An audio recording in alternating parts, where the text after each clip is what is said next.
చదువుకుందాం.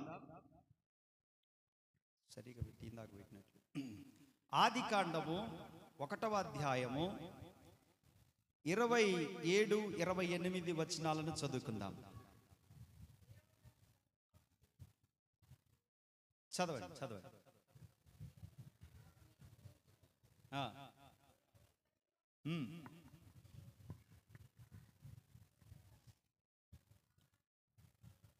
దేవుడు వారిని ఆశీర్వదించెను, ఎట్లనగా మీరు ఫలించి, ఎక్కువ తగ్గించేసి, మీరు ఫలించి అభివృద్ధి పొంది.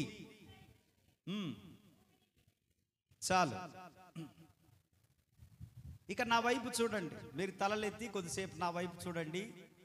మీరు విలేకరులలాగా రాసుకుంటూ పోతే మరి వినేది ఎవరు? కాబట్టి వినువారు కావాలి, విలేకరులు అవసరం లేదు మనకి. ఏదో ఒక తలంపు మధ్యలో వచ్చినప్పుడు, ఒక ఆలోచన మధ్యలో వచ్చినప్పుడు రాసుకోండి, పర్వాలేదు, అండర్లైన్ చేసుకోండి, అంతే తప్ప ఇక ఇప్పుడే బైబిల్ అంతా చదివేయాలన్నట్టుగా తిరిగేస్తూ ఉంటారు. అటువంటి దుర్మార్గమైన చర్య నశించునుగాక. స్తోత్రం చెప్పండి. హల్లెలూయా. బిడ్డలారా, దేవుడు వారిని ఆశీర్వదించెను. చెప్పండి. మొట్టమొదటి కుటుంబం ఆదాము హవ్వల కుటుంబం. మొట్టమొదటి సంఘం భూమి మీద ఆదాము హవ్వలదే. మొట్టమొదటి మందిరం ఏదైనా ఉందంటే ఏదేను తోటే.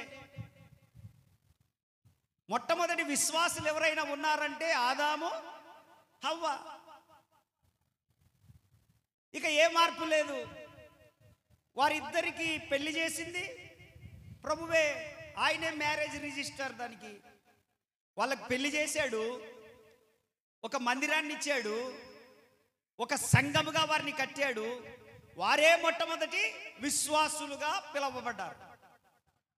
దేవుడు అన్నాడు, అబ్బా నా బిడ్డలు ఎంత చక్కగున్నారు, నా రూపంలో, నా పోలికలో, నా మహిమతో వీరున్నారు, కాబట్టి వీరు ఎన్నటెన్నటికి నాతోనే ఉండాలి, నాతోనే నివాసం చెయ్యాలి, నాలాగనే ఉన్నారు కాబట్టి నాతోనే ఉండాలని ఆయన ఇష్టపడి వారిద్దరిని పిలిచాడు. ఏయ్ అబ్బాయ్ ఎట్రండి అని పిలిచాడు. ఆయన పిలిస్తే ఇద్దరు కూడా వచ్చారు. ఇద్దరు ప్రభు దగ్గరికి వచ్చారు. ప్రభు దగ్గరికి వచ్చినప్పుడు ఆయన ఇద్దరి తలలపైన చేయించి, ఆమేన్, ఇద్దరి తలలపైన చేయించి ప్రభు ఏం చేశాడంటే, ఈవిడకు ఒక ఆశీర్వాదము, ఈయనకు ఒక ఆశీర్వాదం ఏమి ఇవ్వలేదు. ఆమేన్. చెరొకటేమి ఇవ్వలేదు ఆశీర్వాదాలు. ఆయన ఇద్దరిని కలిపి, ఆమేన్, ఇద్దరిని కలిపి ఆయన ఏమన్నాడంటే, మీరు ఫలించండి. మీరు చెప్పండి చెప్పండి, మీరు ఫలించండి. చెప్పండి. రెండవది అభివృద్ధి, అభివృద్ధి, డెవలప్ అయిపోండి. మీరు ఇంకా సాధ్యమైతే మీరు భూమిని ఫుల్ఫిల్ చేయండి అని చెప్పి ప్రభు వారిని ఆశీర్వదించనని ఉంటుంది. అక్కడ ఏం మెన్షన్ చేశాడు అని అంటే, దేవుడు వారిని ఆశీర్వదించెను. ఆమేన్. దేవుడు మొట్టమొదటి కుటుంబాన్ని తీసుకొని ఆయన ఆశపడ్డది ఏంటంటే, ఈ కుటుంబాన్ని నేను ఆశీర్వదించాలి అని చెప్పి ఏ కుటుంబాన్నైనా దేవుడు ఆలోచన చేసేది ఏంటంటే, వీరిని నేను ఆశీర్వదించాలి. ఆమేన్. దేవుడు మొట్టమొదటి కుటుంబాన్ని కూడా ఆశీర్వదించాడు. ఆశీర్వదించాడు. మీరు ఫలించండి, మీరు భూమిని నిండించండి, మీరు అభివృద్ధి చెందండి, మీరు పచ్చగా ఉండండి, మీరు సంతోషంగా ఉండండి, నేను వచ్చినప్పుడు నన్ను ఘనపరచండి, నేను వచ్చినప్పుడు నన్ను మహిమపరచండి, నేను వచ్చినప్పుడు నన్ను సన్నుతించండి, నన్ను ఆరాధన చేయండి, కాబట్టి నేను వచ్చినప్పుడు ఇలా ఉండండి, మీరు ఎప్పుడు సంతోషంగా ఉండండి అని చెప్పి ఆ కుటుంబాన్ని ఆశీర్వదించాడు ఆయన. ఆ కుటుంబాన్ని ఆశీర్వదించిన టైంలో ఏదెను తోటలో ఆదాము హవ్వల కుటుంబాన్ని దేవుడు ఆశీర్వదించిన టైంలో ఒకటి, రోగము లేదు, మరణము లేదు, పాపము లేదు, అక్కడ ప్రమాదాలు లేవు, అక్కడ శత్రు భయము లేదు, బంధు భయము లేదు, స్నేహితుల భయము లేదు. రకరకాలైనటువంటి ఆ భయాలకు దూరంగా, అతీతంగా దేవుడు వారిని ఆశీర్వదించాడు. సకల సౌకర్యాలు కల్పించాడు, శ్రేష్టమైన ఫలములనిచ్చాడు.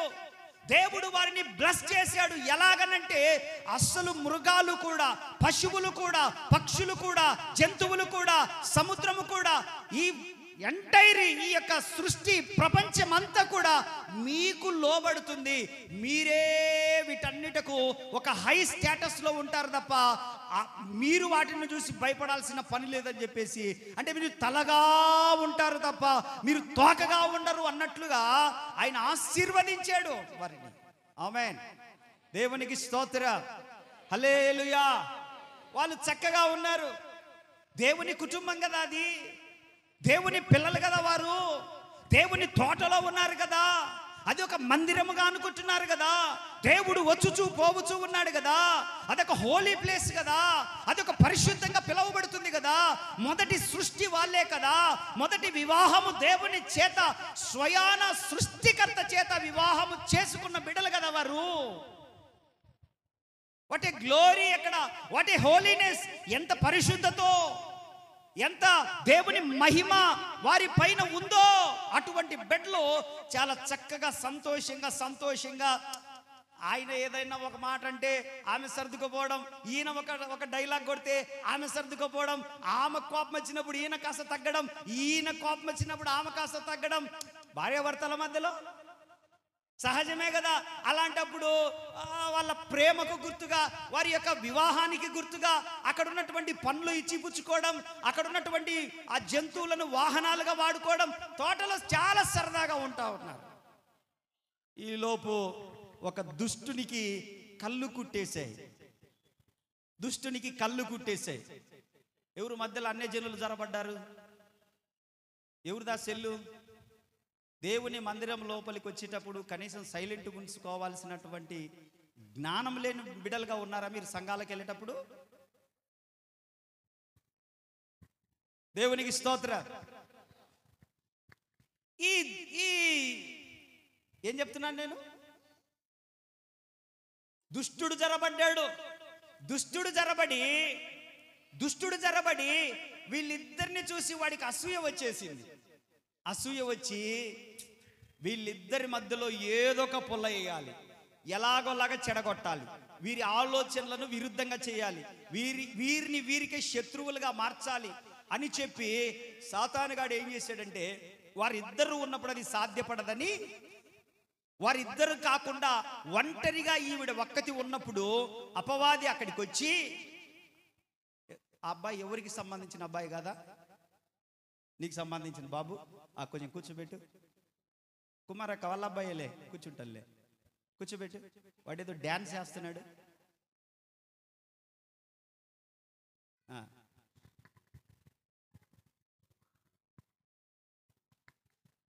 వారిరువురి మధ్యలోనికి అపవాది జరబడలేక హవ్వమ్మ ఒక్కతి ఉన్నప్పుడు సాతానుగాడు వచ్చి వాళ్ళ మధ్యలో, మీకు మనందరికీ తెలిసిన విషయమే కదా, ఈ పండు తిను నువ్వు బాగుపడతావు, లేకపోతే నువ్వు అలా అయిపోతావు ఇలా అయిపోతావు అని చెప్పినప్పుడు ఆమె అమాయకంగా దేవుని ఆజ్ఞను మరిచిపోయి దేవుడు చెప్పినటువంటి ఆ మాటను మర్చిపోయి ఆమె ఏం చేసిందంటే ఆ పండు తినడం జరిగింది.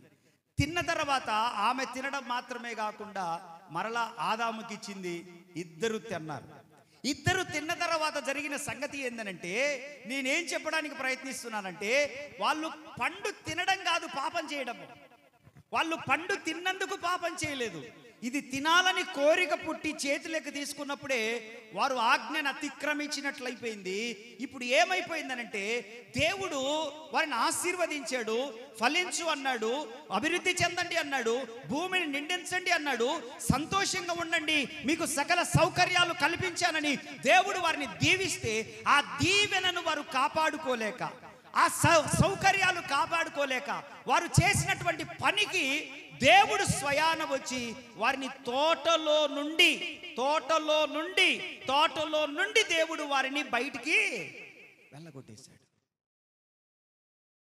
నేను ఆలోచన చేశాను, ప్రభువా ఇంత నిర్దాక్షిణ్యంగా, ఇంత దయ లేకుండా నువ్వు ఎంతో దయామయుడివి కదా, ఎంతో కనికరం కలిగిన దేవుడివి కదా, ఎంతో ప్రేమ కలిగిన దేవుడివి కదా, మా కొరకు ప్రాణం ఇచ్చావని చెప్పావు కదా, మా కొరకు శ్రమ పడ్డావని చెప్పావు కదా, ఇన్ని చేసావు కదా, నీ రూపములో నీ పిల్లలు, మొదటి సంఘము, మొదటి విశ్వాసులు, నువ్వే వాళ్ళకు పెళ్లి చేసావు, మరి తోటలో నుంచి ఎలా ఎల్లగొట్టావు? నాకు అనిపిస్తుంది, ఆయన అడగాలనిపిస్తుంది. కానీ అక్కడ పరిస్థితి ఏంటనంటే, రూల్ ఈజ్ రూల్ ఫర్, ఆజ్ఞ అందరికీ జారీ చేయబడింది, ప్రేమ అందరికీ జారీ చేయబడింది, కనికరం అందరి మీద ఉంది, ఆయనకు జాలి అందరి మీద ఉంది, అన్ని విషయాల్లో ఓకే. కానీ దేవుడు తనకు విరోధంగా పాపము చేసినప్పుడు మాత్రము దేవుడు ఎవరిని విడిచిపెట్టే దేవుడు కాదు అని అర్థమైపోయింది. చాలా బాధ అనిపించింది. ఆశీర్వాదం ఉంది, అభివృద్ధి కేంద్రీకృతమైంది, అక్కడ వారికి ఇంకా డెవలప్మెంట్ ఉంది, ఆ తర్వాత భూమిని నిండించండి అనే ఆశీర్వాదం ఉంది, సకల సౌకర్యాలు వారికి ఇవ్వబడ్డాయి. మొట్టమొదటి కుటుంబం బైబిల్లో దేవుడు మొట్టమొదటి కుటుంబాన్ని ఆశీర్వదించాడు. కానీ ఆ ఆశీర్వాదాన్ని దేవుడు తీసేసుకున్నాడా, వారు నిలబెట్టుకోలేకపోయారా అనంటే దానికి సమాధానము, దేవుడు తీసేసుకోలేదు, వారు నిలబెట్టుకోలేకపోయారు ఆశీర్వాదాన్ని. చేస్తారనో అవునా కాదా? దేవుడు ఆశీర్వదించిన మాట వాస్తవమే, వాగ్దానం ఇచ్చిన మాట వాస్తవమే, దీవించిన మాట వాస్తవమే, అభివృద్ధి చెందండి అన్న మాట వాస్తవమే, సకల సౌకర్యాలు తోటలో కల్పించిన మాట వాస్తవమే, ఆకలి దప్పులు లేకుండా బ్రతికించిన మాట వాస్తవమే. కానీ దేవుని ఆజ్ఞను కూడా అతిక్రమించారనే మాట కూడా, దేవుని తోటలో నుండి త్రోసివేయబడ్డారనేది కూడా, what I'm trying to say, దేవుడు మనల్ని దీవిస్తాడు, దేవుడు మనల్ని ఆశీర్వదిస్తాడు, దేవుడు మనల్ని అభివృద్ధి చేస్తాడు, సౌకర్యాలన్నీ కల్పిస్తాడు. కానీ వాటిని చూసుకొని దేవుని ఆజ్ఞను మర్చిపోయి, దేవుని యొక్క ఆశీర్వాదాన్ని మనం మర్చిపోయి, దేవుని యొక్క దయను మనం మర్చిపోయి, ఆయన చేసిన ఉపకారములను, ఆ యొక్క మేలులను, వాటన్నిటిని మనం మరిచిపోయి గనక మనం ప్రవర్తిస్తే దేవుని నుండి సాతానుగాడు మనల్ని దూరంగా ఈడ్చుకుపోయే ప్రమాదము కూడా ఉంది, లేకపోలేదు. దేవుడు చాలా బాధపడ్డాడు, చాలా అంటే చాలా బాధపడ్డాడు. ఆదామా, నిన్ను ఎలా ప్రేమించానురా, నీకెన్ని సౌకర్యాలు కల్పించానురా, నా రెక్కల క్రింద నిన్ను ఉంచానురా, నా రెక్కల క్రింద నీ భుజాల పైన చేసుకొని వచ్చానురా, నువ్వెంత, నీ బతికెంత, నీ భుజాల పైన చేసుకొని నిన్ను నా రెక్కల క్రింద పెంచానురా నిన్ను, అసలు నీ బతికెంతరా, నువ్వెంత, నీ స్టేటస్ ఎంత, కానీ నీకు ఏ స్థాయినిచ్చా? దేవుడి స్థాయి ఏంది, మనుషుని స్థాయి ఏంటి? ఒక మట్టి పురుగు లాంటి మనం, దేవుడు అతనికి అంత స్థాయి ఇచ్చాడు, ఆయన కంటే కొంచెముగా తక్కువ చేశాడు, అంత స్థాయి ఇచ్చి దేవుడు చాలా బాధపడ్డాడు. మిమ్మల్ని ఒక స్థాయిలో చూడాలనుకున్నాను, మిమ్మల్ని ఒక రేంజ్లో చూడాలనుకున్నాను, మీకు ఒక స్టేటస్ని ఇచ్చాను, అందరిలో తలెత్తుకునేటట్టు తిరిగేటట్టు చేశాను. ఎన్ని క్రూర మృగాలు మీ చుట్టూ ఉన్నా, ఎన్ని జంతువులు మీ చుట్టూ ఉన్నా, ఎన్ని ప్రమాదాలు విష పురుగులు పంచి ఉన్నా, అయినా వాటి చేతికి చిక్కనివ్వకుండా మిమ్మల్ని కాపాడుకుంటూ వచ్చాను. కానీ మీకు ఇవ్వబడిన సౌకర్యాలను బట్టి మీరు అతిశయపడినట్టున్నారు, మీరు మరిచిపోయారు నన్ను అని చెప్పి దేవుడు తోటలో నుంచి వాళ్ళను పంపించేటప్పుడు బాధపడి ఉంటాడేమో అని అనిపించింది నాకు. దేవునికి స్తోత్ర, హల్లెలూయా. నాకు అర్థమైన విషయం ఏంటంటే, వారిద్దరి మధ్యలోనికి మూడవ వ్యక్తి రావడము ద్వారా సమస్య వచ్చింది. మన కుటుంబాలలో కూడా మనము చాలా జాగ్రత్తగా ఉండాలి. ముఖ్యంగా భార్యాభర్తల మధ్యలో, అన్నాదమ్ముల మధ్యలో, అక్కా చెల్లెళ్ళ మధ్యలో మూడవ వ్యక్తి రాకుండా చూసుకోవాలి. ఆమేన్. భార్యాభర్తల మధ్యలో కూడా మూడవ వ్యక్తి, అటు సైడ్ తల్లిదండ్రులలో కానీ, ఇటు సైడ్ తల్లిదండ్రులలో కానీ, అటు సైడ్ కుటుంబ సభ్యులలో కానీ, ఇటు సైడ్ కుటుంబ సభ్యులలో కానీ, భార్యాభర్తల మధ్యలోనికి స్నేహితుల చొరవ కూడా ఉండొచ్చునా? ఉండకూడదు. మూడవ వ్యక్తి ప్రమేయము భార్యాభర్తల మధ్యలోనికి వచ్చిందా, ఆ భార్యాభర్తలు నలతగానే ఉంటారు, కలతలు వచ్చేస్తాయి, వారికి అనుమానాలు వచ్చేస్తాయి, నిజమేనేమో అనేటువంటి భ్రమలో బ్రతికిపోయి కొంతకాలానికి సమయం పట్టొచ్చేమో కానీ కొంతకాలానికి విడిపోయే ప్రమాదాలు కూడా. ఇది వాళ్ళిద్దరి సమస్య కాదు, వాళ్ళ మధ్యలో మరొకరు చెప్పాలి మరొకరు. కేవలం భార్యాభర్తలు అయితే సర్దుకపోయే అవకాశాలు ఉంటాయి, కేవలం అన్నాదమ్ములు అయితే సర్దుకపోయే అవకాశాలు ఉంటాయి, కేవలం అక్కా చెల్లెలు అయితే సర్దుకపోయే అవకాశాలు ఛాన్సెస్ ఉంటాయి, ఒకరోజు కాకపోయినా ఒకరోజు. కానీ ఎవరైతే మధ్యలో జరబడతా ఉంటుంటారో కుటుంబాల మధ్యలో, వారి ద్వారానే అన్నాదమ్ములు విడిపోతూ ఉంటారు, అక్కా చెల్లెళ్ళు విడిపోతూ ఉంటారు, భార్యాభర్తలు స్నేహితులు విడిపోతూ ఉంటారు. అలాగే జరిగింది ఈడ.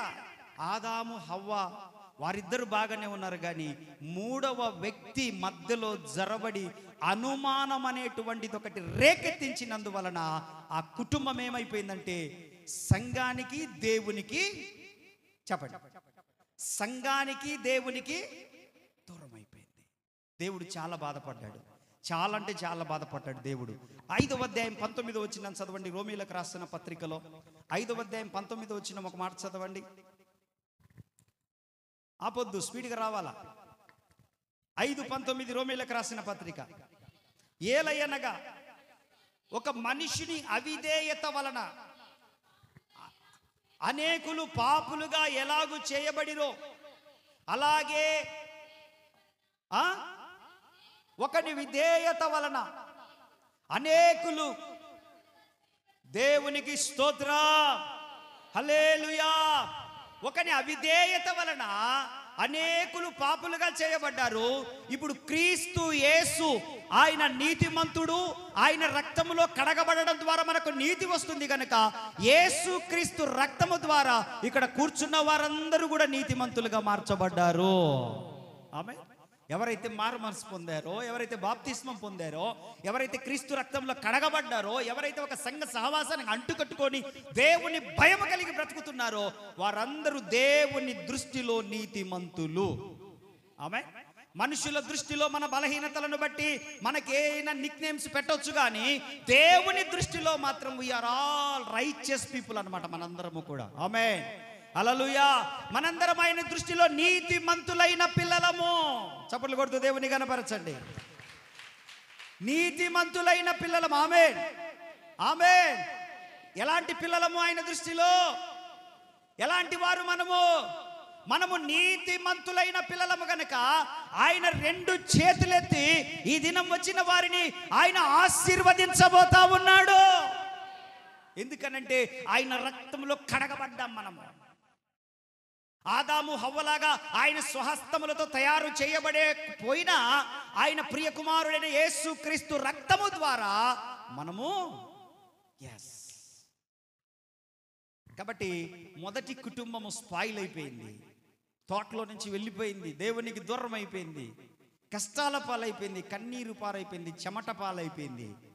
దేవుడు అనుకున్నాడు మరొక కుటుంబాన్ని తొంగి చూశాడు. మరలా భూమి మీద చూస్తే 9వ అధ్యాయంలో ఒక కుటుంబం కనపడ్డది. అక్కడ ఆదికాండంలో 9వ అధ్యాయంలో ఒక కుటుంబం కనపడ్డది. ఈ కుటుంబాన్ని ఆశీర్వదిద్దాం, ఈ కుటుంబమైన నాతో కలిసి ఉంటదేమో, ఈ కుటుంబమైన నా మాట వింటదేమో, ఈ కుటుంబమైన నాతో కలిసి నడుస్తుందేమో, ఈ కుటుంబమైన నాతో కలిసి ప్రయాణం చేస్తుందేమో, నాతో ఉంటది. ఆయన ఆశపడి అరే బాబు మిమ్మల్ని ఆశీర్వదిస్తాను, మీరైనా నా దగ్గరికి రండి అని చెప్పి 9వ అధ్యాయం 1వ వచనంలో మాట్లాడాడు. అక్కడ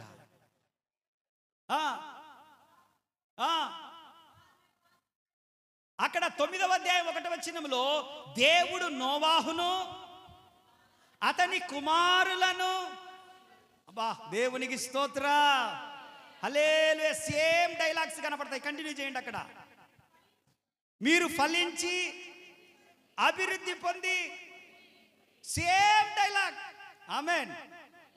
ఆదాము హవ్వలకు ఏదైతే దీవించాడో, వినాలి, ఆదాము హవ్వలను దేవుడు ఏ ఆశీర్వాదాన్ని అయితే ఇచ్చాడో, ఏ మేలైతే ఇచ్చాడో, ఏ ఆశీర్వాదాన్ని వాళ్ళ మీదకి ఆయన విడిచాడో, అదే దీవెనను కూడా నోవాహు కుటుంబం మీదకి కూడా దేవుడు అదే ఆశీర్వాదాన్ని పంపించాడు ఆయన.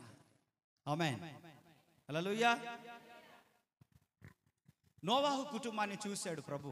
నోవాహు కుటుంబాన్ని చూసి, నోవాహు, ఒకరిని నేను ప్రేమించాను, ఆ కుటుంబం సరిగా లేదు, కాబట్టి నిన్ను నేను ఆశీర్వదించాలనుకుంటున్నానని చెప్పి దేవుడు కొంతకాలానికి మరొక వ్యక్తిని చూచి, ఆయన నువ్వైనా ఫలించి అభివృద్ధి చెందు అని చెప్పి ఆయన నోవాహును అతని కుమారులను ఆశీర్వదించాడు. మీరు ఫలించండి, అభివృద్ధి చెందండి, భూమిని నింపండి, విస్తరించండి అని చెప్పి దేవుడు వారిని ఆశీర్వదించాడు. ఆమేన్, హల్లెలూయా.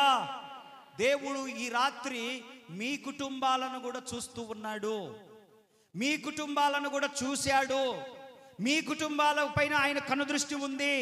అందుకే ఏదో ఒక మేలు, ఏదో ఒక దీవెన, ఏదో ఒక ఆశీర్వాదం, ఏదో ఒక ఉపకారం, ఏదో ఒకటి మీకు చేయాలని ఈ రాత్రి ఈ కుటుంబ ఆశీర్వాద పండుగలకు తీసుకొని వచ్చాడు. ఈ 3 దినాల ద్వారా నేను దేవుని సేవకునిగా మీకు ప్రవచనం ఎత్తి చెప్తున్నాను. ఒక అద్భుతము మీ పట్ల చేయబోతున్నాడు ప్రభువు. ఒక వినూతనమైన కార్యం మీరు అనుభవించబోతున్నారు. అది భౌతికంగా కానీ, ఆధ్యాత్మికంగా కానీ, ఆరోగ్యపరంగా కానీ, ఆయుష్ పరంగా కానీ, మరి ఏదైనా కానీ గాక దేవుడు తప్పకుండా ఒక నూతనమైన కార్యాన్ని తలపెట్టి దేవుడు దాన్ని మీ ఎడల ముగించబోతున్నాడు ఆయన. ఆమేన్, ఆమేన్. దేవుడు నోవాహు కుటుంబాన్ని చూసి మరలా ఆశీర్వదించాడు. నోవాహు, నిన్ను ఆశీర్వదిస్తున్నానని చెప్పి తనను, తన కుమారులను ఆశీర్వదించాడు. బాగానే ఉంది అంతవరకు, ఓకే, అంతవరకు ఓకే, బాగానే ఉంది. అయితే ఈ నోవాహును ఆశీర్వదించిన తర్వాత అన్ని సౌకర్యాలు దేవుడిచ్చాడు, అంతా బాగానే ఉంది. కొంతకాలం గడిచింది. మొదట్లో అందరు బాగానే ఉంటారు, భక్తి చేసే కొత్తలో యమాగుంటారు, మామూలుగా ఉంటారు. అన్న ఆదివారం ఎన్నిసార్లు ఉంటుంది? బుధవారం ఉండదు, శనివారం కూడా ఉండదా? ఆదివారం ఒక్కరోజైనా మన కాడ 3 పూటలు ఉంటుందమ్మా, 3 సార్లు ఉంటుంది. 3 సార్లేనా? 5 రోజులు పెట్టకూడదు?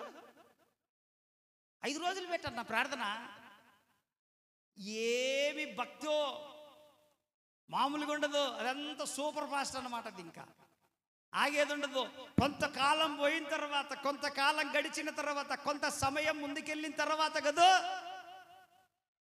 పోదంలే, కూర్చుందాంలే, అప్పుడేనా పాటలు అయిపోయినాక పోతే ఏమన్నా అంటాడు ఆయన? ఎవరేమంటారు మనల్ని? మనం ఇప్పుడు సీనియర్స్, మనము.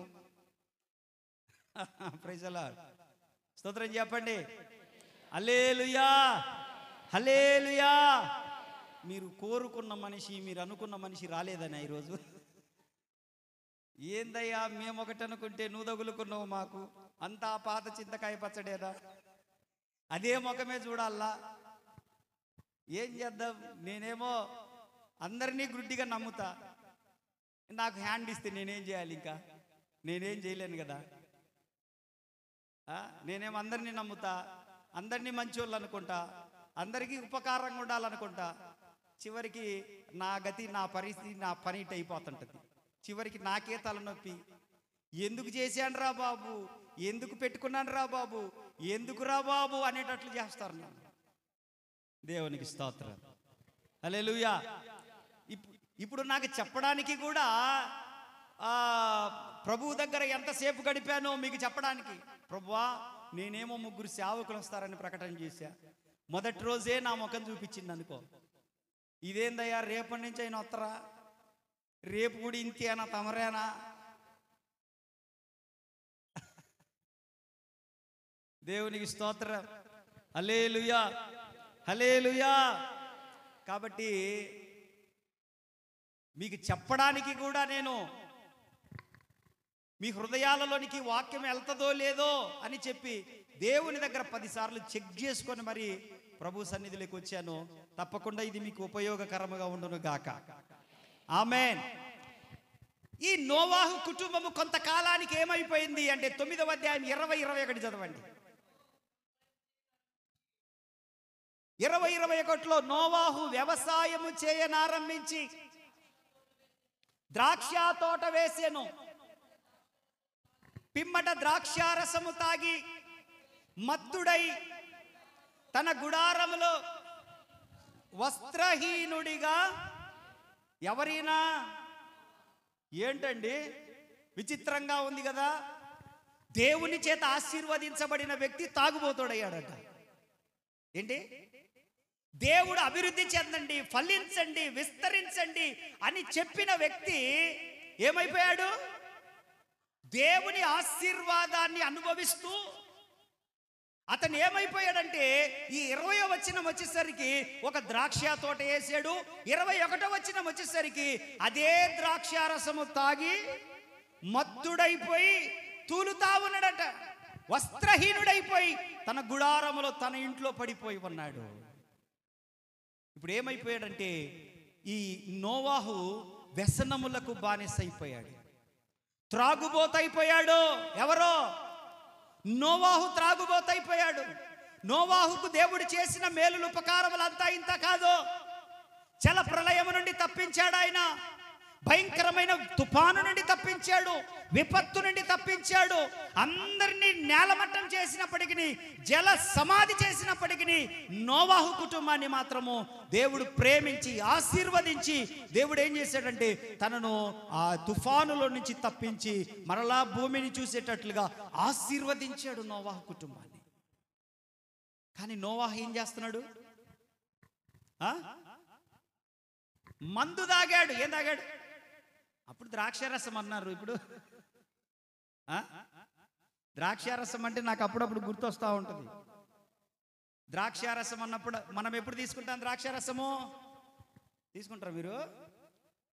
ఏ ద్రాక్షారసం మీరు తీసుకుంటేది?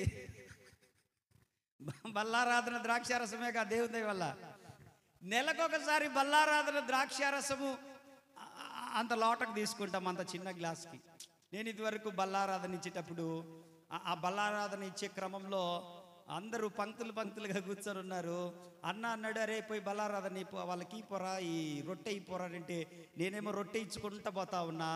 ఒక ఆయన ఒక 50 ఏళ్ళు 55 ఏళ్ళు ఉంటాయి ఒక ఆయనకి. నేను ఇది మీ కొరకు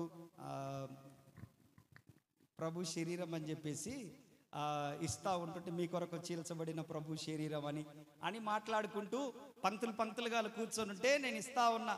ఒక ఆయన గట్టిగా నా చెయ్యి పట్టుకున్నాడు. ఏందయ్యా అన్న, ఇది ఆడ సరిపోద్ది, నీకు కొంచెం పెట్టవచ్చు కదా అంటున్నాడు. నాకు అర్థం కాలే ఫస్ట్ ఆయన చెప్పిందంటే. పాట పాడుతూ ఉన్నారు కదా, సిల్వలో నాకై కార్చిన యేసు రక్తం పాట పాడుతూ ఉన్నారు. అందరు కళ్ళు మూసుకున్నారు, మోకాళ్ళ మీద ఏడ్చేటోళ్ళు ఏడుస్తున్నారు, ప్రార్థన చేసేటోళ్ళు ప్రార్థన చేస్తున్నారు. అది తీసుకొని కన్నీరు గార్చేటోళ్ళు కన్నీరు గారుస్తున్నారు. ఆ సౌండ్లో నాకు వినపల్లా. మనోడు పట్టుకొని ఇది ఆడ సరిపోద్ది అన్నాడు. నేనుండి ఏంటయ్యా అని అన్నా. ఇంత పెట్టినవే నేలిక మీది కూడా సరిపోదు అంటుంటాను. నేను అన్నాను, అయ్యా ఇది తినడానికే మనకు యోగ్యత లేదు, అర్హత లేదు. ఏదో ప్రభు ఇచ్చాడు, ఆయన శరీరాన్ని కాస్త తిను అని అంటే నేనెవరో తెలుసా? ఆయన అడుగుపో అంటుండు. ఎవరిని? పెద్ద పాస్టర్ని అడుగుపో. నేను ఎవరు అంటున్నాడు? ఎక్కడా? బల్లారాధన తీసుకుంటే కాడ అంటున్నాడు. నేను అనుకున్నాడు, ఈడు యూదా ఇస్కరియోతు తమ్ముడేమో, ఈడు మామూలుడు అయి ఉండడు, యూదా ఇస్కరియోతు తమ్ముడే వీడు. కాబట్టి వీడితో ప్రభువే ఆర్గ్యుమెంట్ చేయాలి, నేను ఎందుకు ఆర్గ్యుమెంట్ చేయాలి? వాడు అపవిత్రంగా బల్లలో కూర్చున్నాడు. ఎవడు? యూదా ఇస్కరియోతు. ఈ రాత్రి నన్ను అప్పగింపబోయేవాడు మన మధ్యలో ఉన్నాడు రా అని యేసు ప్రభు అన్నాడు. పేతురు అంటున్నాడు, నేనా ప్రభు అన్నాడు. యోహాన్ అంటున్నాడు, నేనా ప్రభు అన్నాడు. ఈడు దొంగోడు కదా, ఈడు సైగతో చూసి ప్రభు నేను కాదు కదా అంటున్నాడు. యేసు ప్రభు అన్నాడు, నీకు తెలియదా యూదా? నువ్వే అనలేదు. నేను అనుకున్నాను ఇటు నిజంగా యూదా ఇస్కరియోతు తమ్ముడే. యేసు ప్రభు ఆర్గ్యుమెంట్ చేయలేదు, నేను ఎందుకు ఆర్గ్యుమెంట్ చేయడం అని నేను మరి కొంచెం పెట్టా. తిన్నట్టున్నాడు. మళ్ళా లోట తీసుకొని వచ్చింది, ద్రాక్షారసం తీసుకొని వచ్చా. మరలా ద్రాక్షారసము నేను తీసుకొని మళ్ళీ వచ్చేటప్పుడు ఇది మీ కొరకు చిందించబడిన రక్తము, ఇది మీ కొరకు చిందించబడిన రక్తం అని ఆ ప్లేట్లో నుంచి తీసిస్తా ఉంటుంటే మళ్ళా పట్టుకున్నాడు చెయ్యి. నేనే ఈ ఆడ ఉలిగిపోతాయో, ఇది దాంట్లో నుంచి ఉలిగిపోతాయేమని నేను విడవండేటట్టుంటే ఏంది ఇది గొంతులేక కూడా పోకుండా ఏంటి ఇది అంటు, గొంతులేక కూడా పోవు నాలుక కాడి నుంచి ఇంకా 2 గ్లాసులే అంటున్నాడు. ఇక మొదటగా నాకు ఎక్స్పీరియన్స్ ఉంది కదా, ఆల్రెడీ మనోడు బ్రెడ్ తినేటప్పుడు నాతో ఆర్గ్యుమెంట్ చేశాడు కదా, నాకెందుకు పోతే వాడే కదా పోయేది. ఎవడైనా అపవిత్రంగా పాలు పొందితే, తను తాను విమర్శించుకోకుండా అపవిత్రంగా అయోగ్యంగా పాలు పొందితే రోగి అవుతారు. ఆ తర్వాత ఇంకా అంతకు మించితే నిద్రిస్తారంటే పరదేశం ప్రియులారు. ఇంకంతే. నిద్ర అంటే మామూలు నిద్రపోయావు. ఇప్పుడు మీరు నిద్రపోతారు అట కాదు, ఇంత చించుకొని చెప్తుంటే నిద్రపోతారు చూడు, అట్లా కాదు. ఆ నిద్ర కాదు, ఎత్తిపోదల పథకమేం కాదు. అపవిత్రంగా పాలు పొందకూడదు బల్లలో చాలా మంది. దేవునికి స్తోత్ర. హల్లెలూయా, హల్లెలూయా, హల్లెలూయా. ఈ నోవాహు ద్రాక్షారసము తాగాడు అంటే వ్యసనము. ఏంటిది? వ్యసనము. మద్యపానం అనేది వ్యసనము. నాకు బాగా ఒక ఎక్స్పీరియన్స్ ఉంది మద్యపానం గురించి, త్రాగుడు గురించి నాకు ఒక ఎక్స్పీరియన్స్ ఉంది. అది వ్యసనములు అంటే నాకు అది గుర్తొస్తుంది, తప్పకుండా చెప్తాను. మీరు వినే ఉంటారు, ఆయన చెప్తాను. నాకు అది బాగా ఎక్స్పీరియన్సు. మీ పిల్లల విషయంలో కాస్త జాగ్రత్తగా ఉంటారు ఒకవేళ అటువంటి పరిస్థితిలో ఉంటే. ఒకరోజు నాకు ఒక ఫోన్ వచ్చింది. ఫోన్ వస్తే సరే అని చెప్పేసి నేను ఫోన్ తీశాను. ఒక ఆమె ఫోన్లో మాట్లాడుతూ ఏడుస్తుంది, విషయం చెప్పట్లే. అన్నా నువ్వు రాజన్నవేనా అన్నది. అమ్మా నేనేనన్నా. ఆమె ఏడుస్తుంది. ఇదేం తప్ప, పేరు చెప్పడం కూడా తప్పేనా? ఆమె అడిగింది రాజన్నవేనా అన్నది. నేను రాజన్ననే అన్నా. ఎందుకు ఏడుతుందామా? ఓన్నా అని ఏడుతా ఉందామా? అమ్మా నాకు కోపం వస్తుంది, విషయమన్నా చెప్పినాకన్నా ఏడుపు అని అంటే, ఓన్నా నువ్వు ఏడున్నావన్నా? నేను ఇంటికాడున్నామ్మా. అన్న పలానా చోటు ఉన్నా, మేము రాన్నా అన్నది. సరేలే నేను ఆ దారిలోనే కదా పోతున్నానని కారు వేసుకొని పోతూ ఆ దారిలో ఆపితే ఆడ ఏం జరిగింది? వాళ్ళది చిన్న గుడిసె అంటే చిన్న గుడిసె. ఆమెకు భర్త లేడు, చిన్న గుడిసె, ఒక కొడుకు. వాడు ఇంటర్మీడియట్ ఫస్ట్ ఇయర్ ఏదో సంథింగ్ చదువుతున్నాడు. వాడు సన్నగా ఉంటాడు, దొంగ కోళ్ళు పట్టేటోలాగా ఉంటాడు వాడు. ఆమె విధవరాలు. ఆమె పొదుపులో డబ్బులు తీసుకొచ్చిందంట 1,50,000. ఎంత? పొదుపులో డబ్బులు తీసుకొచ్చిందంట 1,50,000. అది అంత ఎత్తుంటది బీర్వా. 2 గిన్నెలు, 2 తప్పేలాలు, 2 డేసలు అవన్నీ ఉంటాయి వాళ్ళిద్దరే కాబట్టి. ఆమె ఆ డబ్బులు ఎందుకు తీసుకొచ్చిందంటే ఇల్లు కట్టుకోవడానికని తీసుకొచ్చిందంట. ఆమె ఉదయాన్నే మిరపకాయ కోత పనులకు పోతుంటుంది. సరే, జరిగిన విషయం ఏంటంటే, నేను వెళ్ళి కూర్చుంటే ఆమె ఇంట్లో బాగా అలికినట్టుంది. బండలు కూడా లేవులే, చిన్న ఇల్లు అలికినట్టుంది. ఆ పక్కింట్లోంచి కుర్చీ తీసుకొచ్చేసారు. నేను కూర్చున్నా. 10 మంది అమ్మలక్కలు వచ్చిండ్రు. ఈమె భర్త చచ్చిపోతే ఏడిసినంత ఏడుతుందాడా. ఇట్లా పెట్టి వాన్నా ఇంకేముందన్నా అని కొట్టుకుంటుంది, ఏడుస్తుంది. నాకు భయం వేస్తుంది, ఏదైనా జరిగిందా లేకపోతే నిజంగా ఏమో ఏదైనా చెప్పాలనుకుంటుందా అంటే, వాళ్ళు చెప్పమ్మా, ముందు అన్నకి చెప్పమ్మా అంటున్నారు వాళ్ళు. మీ అన్నకి చెప్పమ్మా అంటున్నారు వాళ్ళు. అంటే నేనేం చెప్పాలమ్మా, మీరే చెప్పండి అమ్మా అంటుందామా. నేనేమో పక్కనే ఉన్నా, వాడేమో నా ఎదురుగా సైడ్కి నిలబడి ఇట్లా చూస్తుంటాడు. ఈడు నాకెళ్ళి ఎందుకు చూస్తుంటాడు, నాకు అభిమానం వస్తుంది. ఈమెమో ఏడుస్తుంది, వాళ్ళేమో చెప్పు అంటుండ్రు, నేనేం చెప్పాలంటుంది. ఇంకా ఏం చెప్పాలి దానికి నేనెందుకు? నేనుండి చెప్పండి అక్క, నేను పోవాలి, గుంటూరు పోవాలి, చెప్పండి అక్క అంటే ఆమె చెప్తుంది, అన్నా బీర్వాలో 1,50,000 రూపాయలు పెట్టా. 50,000 ఒక కట్ట, 50,000 ఒక కట్ట, 50,000 ఒక కట్ట పెట్టా. అయితే దాంట్లో 40,000 ఒక దాంట్లో, 40,000 ఒక దాంట్లో, 40,000 ఒక దాంట్లో లేవు.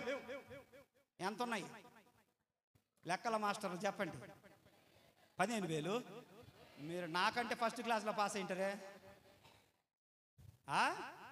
30,000 ఉంటాయి. ఇదేంది? ఎత్తుతే అన్ని ఎత్తాలా? ఎత్తుతే ఈడేంది అనుకున్నాను నేను. ఇవన్నా కట్టాలని చెప్పేసి ఆమె ఆ 10,000 రూపాయల కట్టలు నా ముందేసింది. ప్రభా, ప్రార్థన చేసి అవి నాకు ఇస్తే జోలో పెట్టుకొని పోతా కదా. ఎందుకు ఈ ఏడుపంతా, మీటింగులు ఉన్నాయి, ఎందుకు ఈ గోలంతా? ఆ 30,000 కూడా నువ్వే తీసుకపోనంటే ప్రార్థన చేసుకొని పోతా కదా అనుకోని నేను ఆ 30,000కి వెళ్ళి వాడికెళ్ళి చూస్తున్నా. వాడు వాటికెళ్ళి చూస్తుంటాడు. నేనుండి అమ్మ బీర్వా తాళాలు ఎవరి కాడుంటాయి? నా కాడ, అబ్బి కాడ అన్నాను. ఇంట్లో ఎంతమంది ఉంటారు? మేమిద్దరమే. మీ ఓడి ఆడ చదువుతుండు నరసరాపేట. నువ్వు ఉదయాన్నే ఆడికి పోతావు. ఉదయాన్నే 6 గంటలకల్లా నేను పనికి వెళ్ళిపోతా, ఆటో వస్తుంది, పనికి వెళ్ళిపోతా.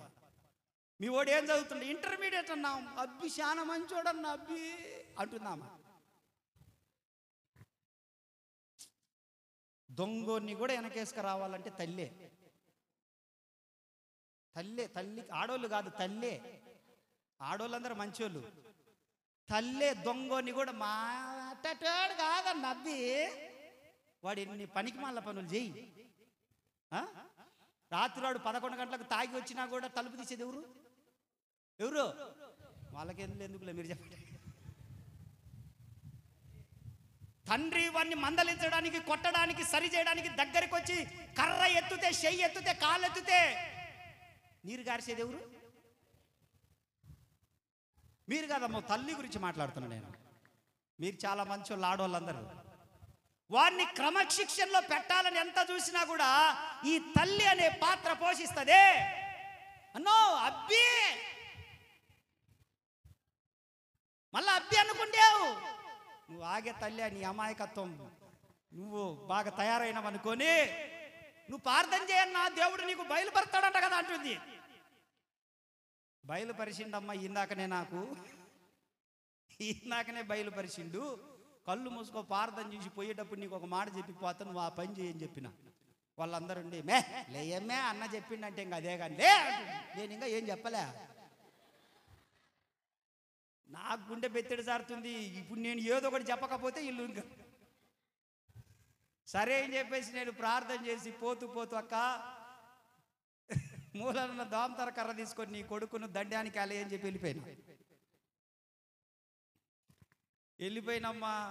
నరసరాపేట దాటిన పేరేచర్ల కాడికి పోగానే ఫోన్ వచ్చింది. మళ్ళీ డబ్బులు అబ్బి తీసిండంట. ఎవరు తీసిండ్రు? అబ్బి. గబ్బునా బర్రె. ఈ గబ్బునా బర్రెని వెనకేసుకొచ్చిన తల్లి ఏమనాల? అబ్బి మంచోడన్నో, అబ్బికెళ్ళి చూడొద్దు అంటుందా. ఆ పడ్డ 30,000కెళ్ళి కూడా చూస్తుండే అబ్బి. ఈ అట్ట మిస్ అయిన ఈనాడు ఫోన్ చేసింది. సరే పేరేచర్ల దాకెళ్ళినా ఆమె అంటుంది, ఓన్నా అబ్బే తీసుకున్నాడంట అన్నా, ఓన్నా అంటుంది. ఏం చేసిండంట అక్క అంటే, అబ్బి ఐపీఎల్ బెట్టింగులు కట్టిండంట. ఏం కట్టిండు అయ్యగారులు? ఐపీఎల్ మ్యాచ్లు బెట్టింగులు కట్టిండంట. అదే విధంగా ప్యాకాట, ఆన్లైన్ ప్యాకాట ఆడిండంట. అదే ఇంటర్మీడియట్ ఫస్ట్ ఇయర్ వాడు అమ్మాయిలను తీసుకొని లాడ్జీలకు పోయిండంట. వాడి స్నేహితులు. ఎంత వయసు? 16 ఏండ్లు ఉంటాయి గట్టి వాడికి. 16. ఇంటర్ ఫస్ట్ ఇయర్ అంటే ఎంత ఉంటాయండి? 16, 17. వాడు ఇట్టిట్టున్నాడు, గట్టిగా సొక్క పట్టుకుంటే ఇట్లా లేపుతున్నాడు. వాడు దొంగ కోలను పట్టేటట్టు చూస్తున్నాడు. నాకెళ్ళి డబ్బులకెళ్ళి చూస్తున్నాడు. వాడిని కోడుతుంటే అట్టనే వాళ్ళ అమ్మ తీసుకొని ఏంటిది దోమతర కర్ర తీసుకొని కోడుతుంటే, ఏం చేసినవరా డబ్బులు అంటే, వామో ప్యాకాట ఆడినా, వామో ఆన్లైన్ గేమ్లు, ఇంకా ఏం చేసినవరా అంటే వాడు మొత్తం కక్కింటాడు. వ్యసనములకు, దుర్వ్యసనాలకు బానిసలు అయిపోయినప్పుడు ఆ మత్తులో మనిషి మృగమైపోతాడు. అప్పుడు తల్లి అని చూడ్డు, చెల్లి అని చూడ్డు, తన మన తేడా ఉండదు. భార్యకు తల్లికి తేడా ఉండదు, భార్యకు చెల్లికి తేడా ఉండదు. వాడు ఎంతకైనా మృగమే. త్రాగుబోతులతో జాగ్రత్తగా ఉండాలి. త్రాగుబోతులు మృగాల లాంటి వాళ్ళు, పశువుల లాంటి వాళ్ళు. వాళ్ళు చాలా క్రూరంగా ఆలోచిస్తారు. తల్లికి చెల్లికి తన మన అనే తేడా ఉండదు వాళ్ళకి. వాళ్ళ కళ్ళు అలాగనే ఉంటాయి, వాళ్ళ ఆలోచన అలానే ఉంటుంది, వాళ్ళ తీరుతెన్నులు అలానే ఉంటాయి, వాళ్ళ ప్రవర్తన అలానే ఉంటుంది. వాళ్ళకి అసలు వాయు వరుసలు ఉండవు. వాళ్ళకు తన మన అనేది ఉండదు. డబ్బుతో చెలగాట మాడతాడు, భార్యతో చెలగాట మాడతాడు, అవసరమైతే కూతురుతో చెలగాట మాడతాడు. వాడి ఇంట్లో తల్లి లేని టైంలో వాడికి అట్టాటి ఏముండవు. చెల్లెలతోనైనా చెలగాట మాడతాడు వాడు. కామ పిశాసులు అన్నమాట. వ్యసనములకు బానిసలైనటువంటి వారిని నేను చెప్తున్నాను. ఈ మధ్య కాలంలో ఒక 2 వారాల క్రితమేమో ఒక అక్కగారు నాతో మాట్లాడుతూ, ఒక అక్కగారు నాతో మాట్లాడుతూ అంటా ఉంది, అన్న నేను డ్యూటీకి వెళ్ళిపోతున్నాను, అక్క నేను మరి నన్ను పిలిచినప్పుడు ఇంట్లో ఎవరు లేరే, నన్ను రమ్మన్నావు, ఇంట్లో ఎవరు లేరు, ఆడపిల్లలు కూడా లేరే, ఆయన లేడు, మీ ఆడపిల్లలు లేరు, మరి నువ్వు కూడా రావడం లేట్ అయింది, ఎవరు లేరే ఏందక్క అనంటే, నేను ఆడపిల్లల్ని ఇంట్లో ఉంచడం మానేశాను, వాళ్ళ అమ్మమ్మ వాళ్ళ ఇంటికాడ ఉంచుతున్నా, ఎందుకనంటే ఈయన తాగిన మత్తులో కూడా నన్ను పిల్లలను అనే ఆలోచన లేకుండా మాట్లాడుతున్నాడు ఆ మనిషి.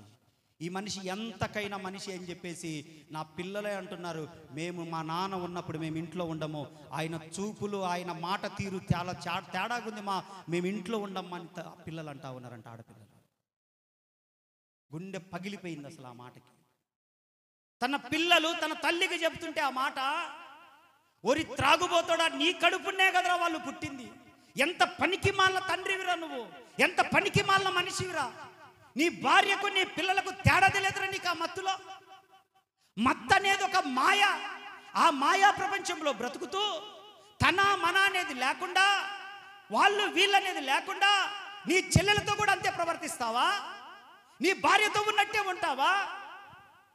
నీ తల్లి నీ చెల్లి నీ భార్యకు తేడా తెలియనటువంటి విధానంలో ఉంటావా? అలా ఉంటున్నారు అనంటే వాళ్ళు పశువులు, ఎవరో మృగాలు, వాళ్ళు కామ పిచాచులు, చిత్తకార్తె కుక్కలు, వాళ్ళు మనుషులు కాదు, వాళ్ళు మనుషులు కానే కాదు, వాళ్ళు మనుష్య రూపంలో ఉన్నటువంటి జంతువులని గుర్తుపెట్టుకోండి అటోలని. దేవునికి స్తోత్రం కలుగునుగాక. హల్లెలూయా. ఇన్ని సాక్ష్యాలు విన్న తెలుసా, నేను గుండెలు పగిలిపోయినాయి నాకు ఆ సాక్ష్యాలు విని, ఆ ఆవేదనతో మాట్లాడుతూ ఉన్నాను. అటువంటి కుక్కలను చాలా జాగ్రత్త కనిపెట్టాలి, అటువంటి కుక్కలను చాలా జాగ్రత్త. అవి తిన్న ఇంటి వాసాలు లెక్క పెట్టే కుక్కలు అన్నమాట. అవి మామూలు కుక్కలు కాదయ్యి, అవి తనామన ఉండదు, కృతజ్ఞత లేని కుక్కలవి, అవి మృగాలు. వాటిని ఎంతలో పెట్టాలో అంతలో పెట్టాలన్నమాట. దేవునికి స్తోత్రం చెప్పండి. హల్లెలూయా. నోవాహును దేవుడు ఆశీర్వదించాడు, ఆశీర్వాదాన్ని కాపాడుకోలేకపోయాడు, ఆశీర్వాదాన్ని నిలబెట్టుకోలేకపోయాడు, దాన్ని నిలబెట్టుకోలేక ఏం చేశాడంటే త్రాగుబోతుడైపోయి ఇంట్లో ఎలా పడి ఉన్నాడో తెలుసా? వస్త్రహీనుడిగా పడి ఉన్నాడు. ఎలా ఉన్నాడు? ఈ తాగుబోతుడికి ఏం తెలుసు? బట్టలు ఉన్నాయా లేవా, ఇంట్లో పిల్లలు ఉన్నారా లేదా, అలా ఆడపిల్లలా, అరే నా భార్య ఉంటుంది, నా పిల్లలు ఉంటారు, మగ పిల్లలు ఉంటారు, ఎవరని ఇంటికి వచ్చి పోతుంటారనే కనీసము జ్ఞానము లేని కుక్కలన్నమాట అవి. వస్త్రహీనుడై నోవాహు ఎలా పడి ఉన్నాడంట? వస్త్రహీనుడై పడి ఉన్నాడు. ఈ త్రాగుబోతులతో చాలా జాగ్రత్తగా ఉండాలని అనిపిస్తూ ఉంటుంటుంది. మాట్లాడినంత తేలిక కాదు వాళ్ళతోటి. వాళ్ళ మాటలు ఒక్కటి మంచిగా ఉండదు, చాలా జాగ్రత్తగా ఉండాలి. దేవునికి స్తోత్రం. దేవుని ఆశీర్వాదాన్ని పొందుకున్నవాడే, వాగ్దానాన్ని పొందుకున్నవాడే, సకల సౌకర్యాలు దేవుని నుండి పొందుకున్నవాడే, జల ప్రళయం నుండి తప్పించబడిన వాడే, దేవుని చేతుల నుండి రక్షించబడిన వాడే. కానీ అన్ని సౌకర్యాలు ఉండడం ద్వారా అతను మత్తుడైపోయి, దేవుణ్ణి మరిచిపోయి, దైవజనుని మరిచిపోయి, కుటుంబాన్ని మరిచిపోయి, తను ఎక్కడ పడి ఉన్నాడో తెలియకుండా అంత విచ్చలవిడిగా బ్రతుకుతా ఉన్నాడు అతను. చాలా జాగ్రత్తగా ఉండాలి. అందుకే ఒక పాట, నేను దాని గురించి ఒక పాట వస్తూ ఉంటుంటే అది రాసుకున్నాను, అది పాడాలని. అది పాడతాను, వినండి. భలే సరదాగా ఉంటుంది, అది నిజం. అది భలే సరదాగా ఉంటుంది, అది నిజము. వద్దులేరా అబ్బాయి, కొట్టద్దులే.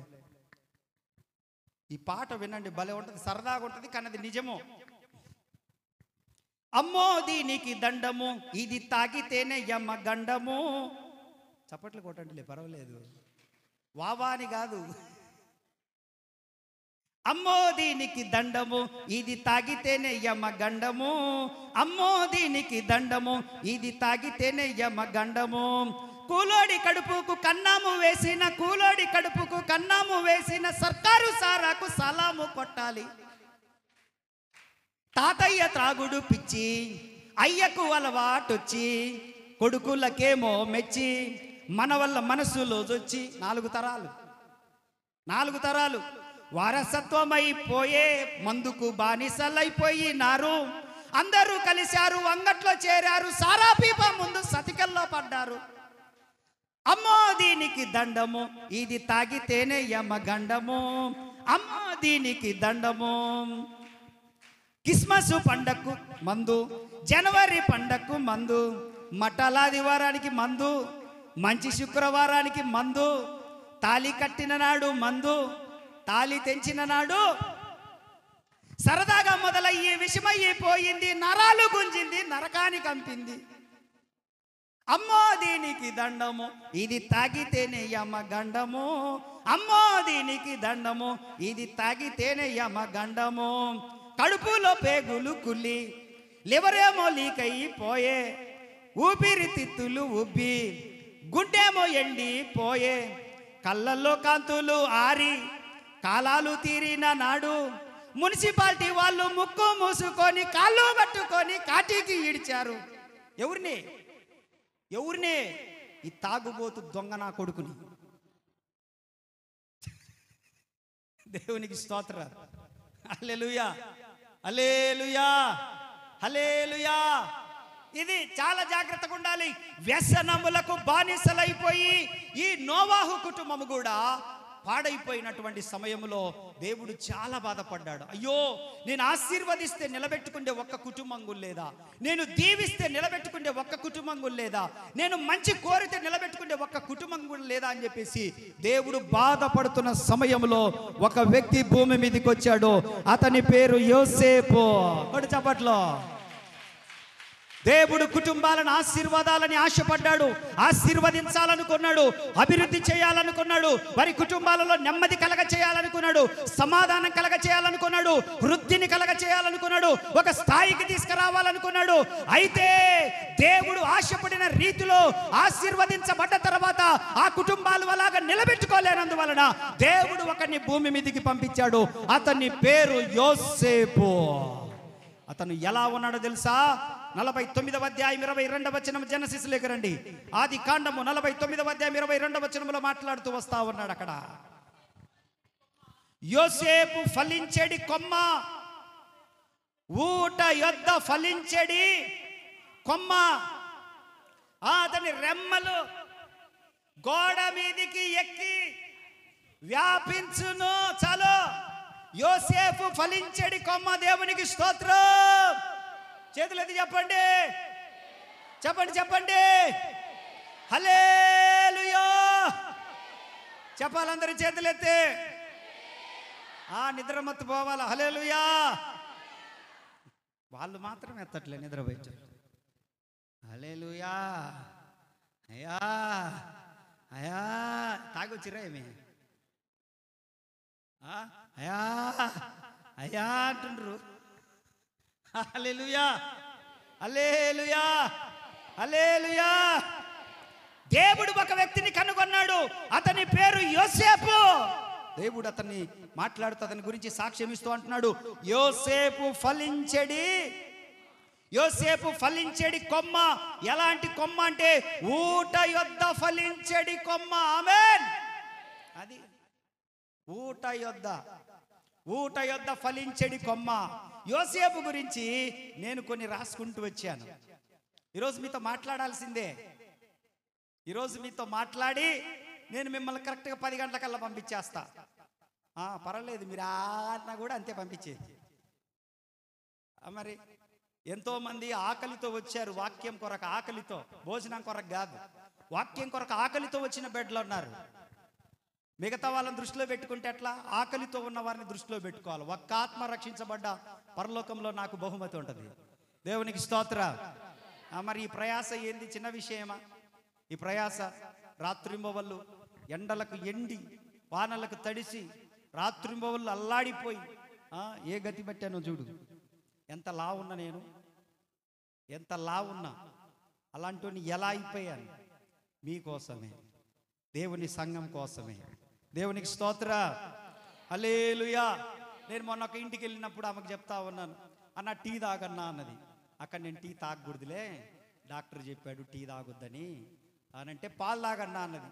పాలు కూడా వద్దు లెక్క, నువ్వు చక్కెర వేస్తావంటే లేదులేనా కొంచెం వేస్తలే అంటుందామా. అంటే వద్దు లెక్క చక్కెర వేసి ఏది వద్దులే అంటే అయితే జ్యూస్ తెప్పించిన తాగుతావా అన్నది. జ్యూస్లో ఏముంటుంది?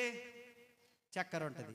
జ్యూస్ కూడా నేను తాగొద్దక్క, తాగకూడదన్నారులే, అసలు చక్కెర అనేది నా కడుపులోకి పోకూడదని చెప్పారనంటే అయితే స్ప్రైట్ తెప్పించిన తాగని అంటున్నాను. ఏంటిది? నేను అన్నానక్క, ఏం తాగకూడదక్క, నీకు చేతనైతే మజ్జిగ తాగుతాను, మంచి నీళ్ళు తాగుతాను అని అంటే, అంత చీఫ్గా మజ్జిగ ఇవ్వాలి నీకు అంటుంది. చీఫ్ మజ్జిగ లేక నేను తాగుతానంటే, అట్లా చీఫ్గా నేను మజ్జిగ కట్టియాలన్నా, మంచి నీళ్ళు వద్దు, మజ్జిగ వద్దు, స్ప్రైట్ తెప్పించిన తాగనంటుంది. అక్క తాగకూడదు లెక్క అనంటే, ఒక్కసారి తాగులేన్నా, ఏదన్నా అయితే నేను చూసుకుంటా కానీ అంటుందామా. నేను ఆపరేషన్ చేయించుకొని వెనక వండుకుంటే తొంగి చూడ్డానికి రాలే, నేను చూసుకుంటలే అంటుంది. కొంతమంది ఏం మాట్లాడతారు. దేవునికి స్తోత్రం, హల్లెలూయా. మాంసం తినకూడదక్కానంటే, ఏం కాదులేనా మందేలే అంటున్నామా. మందేలేనా తినకూడదక్క నేను అని అంటే, 2 ముక్కలకి ఏం కాదులే. డాక్టర్ ఏమన్నాడంటే, ఎప్పుడన్నా తినాలనిపిస్తే కొంచెం చికెన్ ఒక 2 ముక్కలు తినలే, లేదు అనుకుంటే నీకు మాంసం తినాలనిపిస్తే ఓన్లీ చేపలు తిను, ఇక నువ్వు షుగర్ జోలి డ్రింక్స్ కానీ అవన్నీ ఏం తాగొద్దు అన్నట్టుగా ఆయన నా మంచి కోసం చెప్పాడు. సరే అని చెప్పేసి నేను మానేశాను. నేను కొర్రపో తింటా ఉన్నాను, ఈ మధ్య వారం నుంచి మామూలు రైస్ తింటా ఉన్నాను. అదేంటిది జొన్న రొట్టె, ఏదో రాగి సంగటి, జావా అవి తింటూ తాగుతూ ఉదయం సాయంత్రం కొంచెం వాకింగ్ చేస్తూ ఎక్సర్సైజ్ చేస్తూ కొంచెం అట్లా ఉన్నాను. ఏమంటుంది, ఏం కాదులే నా తింటా ఉంటుంటే, ఆపరేషన్ అయిన వాళ్ళందరూ తింటుంటే అంటుంది. దేవునికి స్తోత్రం. ప్రేమతో, ఆమె ఏమి చెడ్డ ఉద్దేశంతో కాదు, నన్ను ఏదైనా చేయాలని కాదు, ప్రేమతో మా ఇంటికి వచ్చినావు కదా ఏదో ఒకటి తీసుకో. అందుకని ఇంటికి వచ్చినప్పుడు నేను మంచినీళ్ళు అడిగితే మంచినీళ్ళే ఇవ్వండి, మజ్జిగ అడిగితే మజ్జిగే ఇవ్వండి. మీరు ప్రేమ గల్లోళ్ళే, అలాగని చెప్పి నన్ను హాస్పిటల్కి పంపిగాకండి. మరలా మీ ప్రేమ నన్ను హాస్పిటల్ అంత దూరం పంపిస్తే అది ప్రేమ కాదు, అది దుర్మార్గం అవుతుంది. అది ప్రేమ ఎందుకు అవుతుంది? ప్రైజ్ ది లార్డ్, స్తోత్రం చెప్పండి, హల్లెలూయా. రేపు అద్భుతమైన సేవకులు వస్తారు, రేపు ఎల్లుండి మంచి ప్రసంగాలు ఉంటాయి. చక్కగా అప్పుడు మంచి బిర్యానీ తిందురు, బయట బిర్యానీ కాదు, వాక్యం అనే బిర్యానీ. యోసేపు జీవితం 2 భాగాలు, ఒకటి బయట, ఒకటేమో ఇంట్లో. బయట అంటే ఐగుప్తు, ఇంట్లో అంటేనేమో తన కుటుంబం. యోసేపు జీవితం రెండు రకాలుగా మనం విభజించుకోవాలి దాన్ని. ఒకటి, ఇంట్లో పరిస్థితి ఎలా ఉందంటే, యోసేపుది తండ్రి ఏమో మోసగాడు యాకోబు, యాకోబేమో మోసగాడు, తన తల్లి రాహేలు ఒక దొంగది, విగ్రహారాధికురాలు. చెప్పండి ఏంటి తన తల్లి? రాహేలు దొంగది, విగ్రహాలు దొంగతనం చేసుకొని వచ్చింది, ఆమెమో విగ్రహారాధికురాలు. మూడవది వారి అన్నాదమ్ముళ్ళు. బైబిల్లో అక్కడ చదువుకుంటూ వస్తే, ఇప్పుడు చదవద్దులేండి, అది చాలా పెద్ద స్టోరీ అది. అక్కడ చదువుకుంటూ వస్తే వారి అన్నదమ్ముళ్ళు యోసేపు మీద పగబట్టిరి. చెప్పండి, చెప్పాలి, ఇది మన సబ్జెక్ట్. ఇది పగబట్టిరి. ఎవరు అన్నదమ్ములు పగబట్టిరి, మరింత పగబట్టిరి. చెప్పండి, అక్కడ ఉన్నాయే, నేను చదివిస్తున్నాను, వేరే చదివించట్లేదు. పగబట్టిరి, మరింత పగబట్టిరి. మూడవది అసూయపడిరి. ఎవరిల్లు? అన్నదమ్ములేనమ్మా, బయట వాళ్ళ కాదు. బయట వాళ్ళకి ఎప్పుడు ప్రమాదం ఉండదు. కుటుంబ సభ్యులు, రక్త సంబంధులు, బంధువులు, స్నేహితులు, శ్రేయభిలాషులు, ఇరుగు పొరుగు వారు, పక్కన ఎప్పుడు పక్కనే ఉండేటోడు, పక్కనే ఉండేది వాళ్ళే కొంప ముంచేది. మనమేమో మన బలము బలహీనతలు వాళ్ళకి చెప్పుకుంటాం, వాళ్ళే మనకు మేకై కూర్చుంటారు. మన బంధువులు, మన రక్త సంబంధులు, మన స్నేహితులు, మన శ్రేయభిలాషులని మనం అమాయకంగా అనుకునే వాళ్ళు, మన ఇరుగు పొరుగు వారు, మన గురించి ఎక్కువగా తెలిసినటువంటి వారు, వీళ్ళంతా కూడా ఈ సర్కిల్కంతా మన గురించి ఎక్కువగా తెలుసు. వీళ్ళు అసూయ పరులు. చెప్పండి, ఎలాంటి వాళ్ళు? అసూయ. దేవుని వాక్యం అంటుంది, అసూయ ఎమకలకు పట్టిన కుళ్ళు అని. మీరు కనుక ఒక స్థలం కొనుక్కున్నారనుకోండి, మీరు స్థలం కొనుక్కున్నారనే సంగతి వాళ్ళకి తెలిసింది. ఇంకా ఆ రోజు నైట్ ఇంకా నిద్ర రాదు, కడుపులో గ్యాస్ట్రిక్ ప్రాబ్లం వస్తుంది, నైట్ వాంతికి వస్తుంది, 3 రోజులు ఫ్రస్ట్రేషన్లోకి వెళ్ళిపోతారు. అదే స్థలంలో మీరు ఇల్లు కట్టుకున్నారనుకో, చచ్చారే పక్కన వాళ్ళు.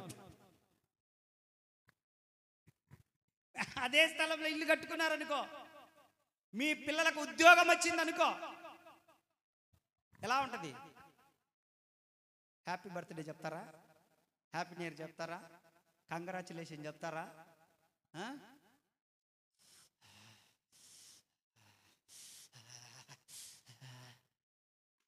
50 ఇంచీల టీవీ ఒక ఆయన తీసుకొచ్చిండంట ఇంటికి. 50 ఇంచీల టీవీ ఒక ఆయన తీసుకొచ్చిండంట. తీసుకొస్తే ఈ ఇంట్లో ఆమె వీళ్ళ ఆయన మీద ఇంకా ఫైట్ చేస్తుంది. వాళ్ళు 50 ఇంచీల టీవీ తీసుకొచ్చిండ్రు. శాతగానోడా, చల్లనోడా, పనికిమాలనోడా, పని చేయలేనోడా, ఏ విధము చేతనైనా నా కడుపు మంట సల్లార్సు, నా కడుపు మంట సల్లార్సని గొడవ పెట్టుకుందంట 2 రోజుల నుంచి. ఆయన అన్నాడంట, నా జీతం ఎంత, నా పరిస్థితి ఎంత అని అంటే, వాళ్ళు ఏడవాలా నేను నవ్వాలా అక్కడికి చెయ్యి ఏదో ఒకటి అన్నదంట. సరే అని చెప్పేసి ప్రార్థన చేసుకున్నాడంట. ప్రభువా, ఒక ఆలోచన, ఇప్పుడు నేను 50 ఇంచుల టీవీ నేను తేలేను, ఏదైనా సహాయం చేయి ప్రభు అంటే దేవుడు మంచి ఆలోచన ఇచ్చిండంట. ఇస్తే వెంటనే బండేసుకొని టీవీ షాపుకు పోయిందంట. టీవీ షాపుకు పోయి అక్కడ 60 ఇంచీల టీవీ అడిగిండంట. ఎంత? 60 ఇంచీల టీవీ అడిగిండంట. అంత బాగానే ఉంది. అయితే ఆ మనిషి ఏం చేసిందంటే, టీవీ బాక్స్ మాత్రం 200 పెట్టుకొని దానికి ఒక ఆటో మాట్లాడుకొని ఇంటికాడికి వచ్చి పిల్లలను, రే బయటికి రండి టీవీ దించాలంటున్నాడట. దాంట్లో టీవీ ఉందే. 60 ఇంచీల టీవీ బాక్స్ కొన్నాడంట 200 పెట్టి. ఆటోలో వేసుకొని వచ్చిండు. పక్కింటి వాళ్ళు బయటకు వచ్చిండ్రు. మాది 50 ఇంచీలు, వీళ్ళది మేము ఎంప్లాయీస్, వాడు పనికి బయట.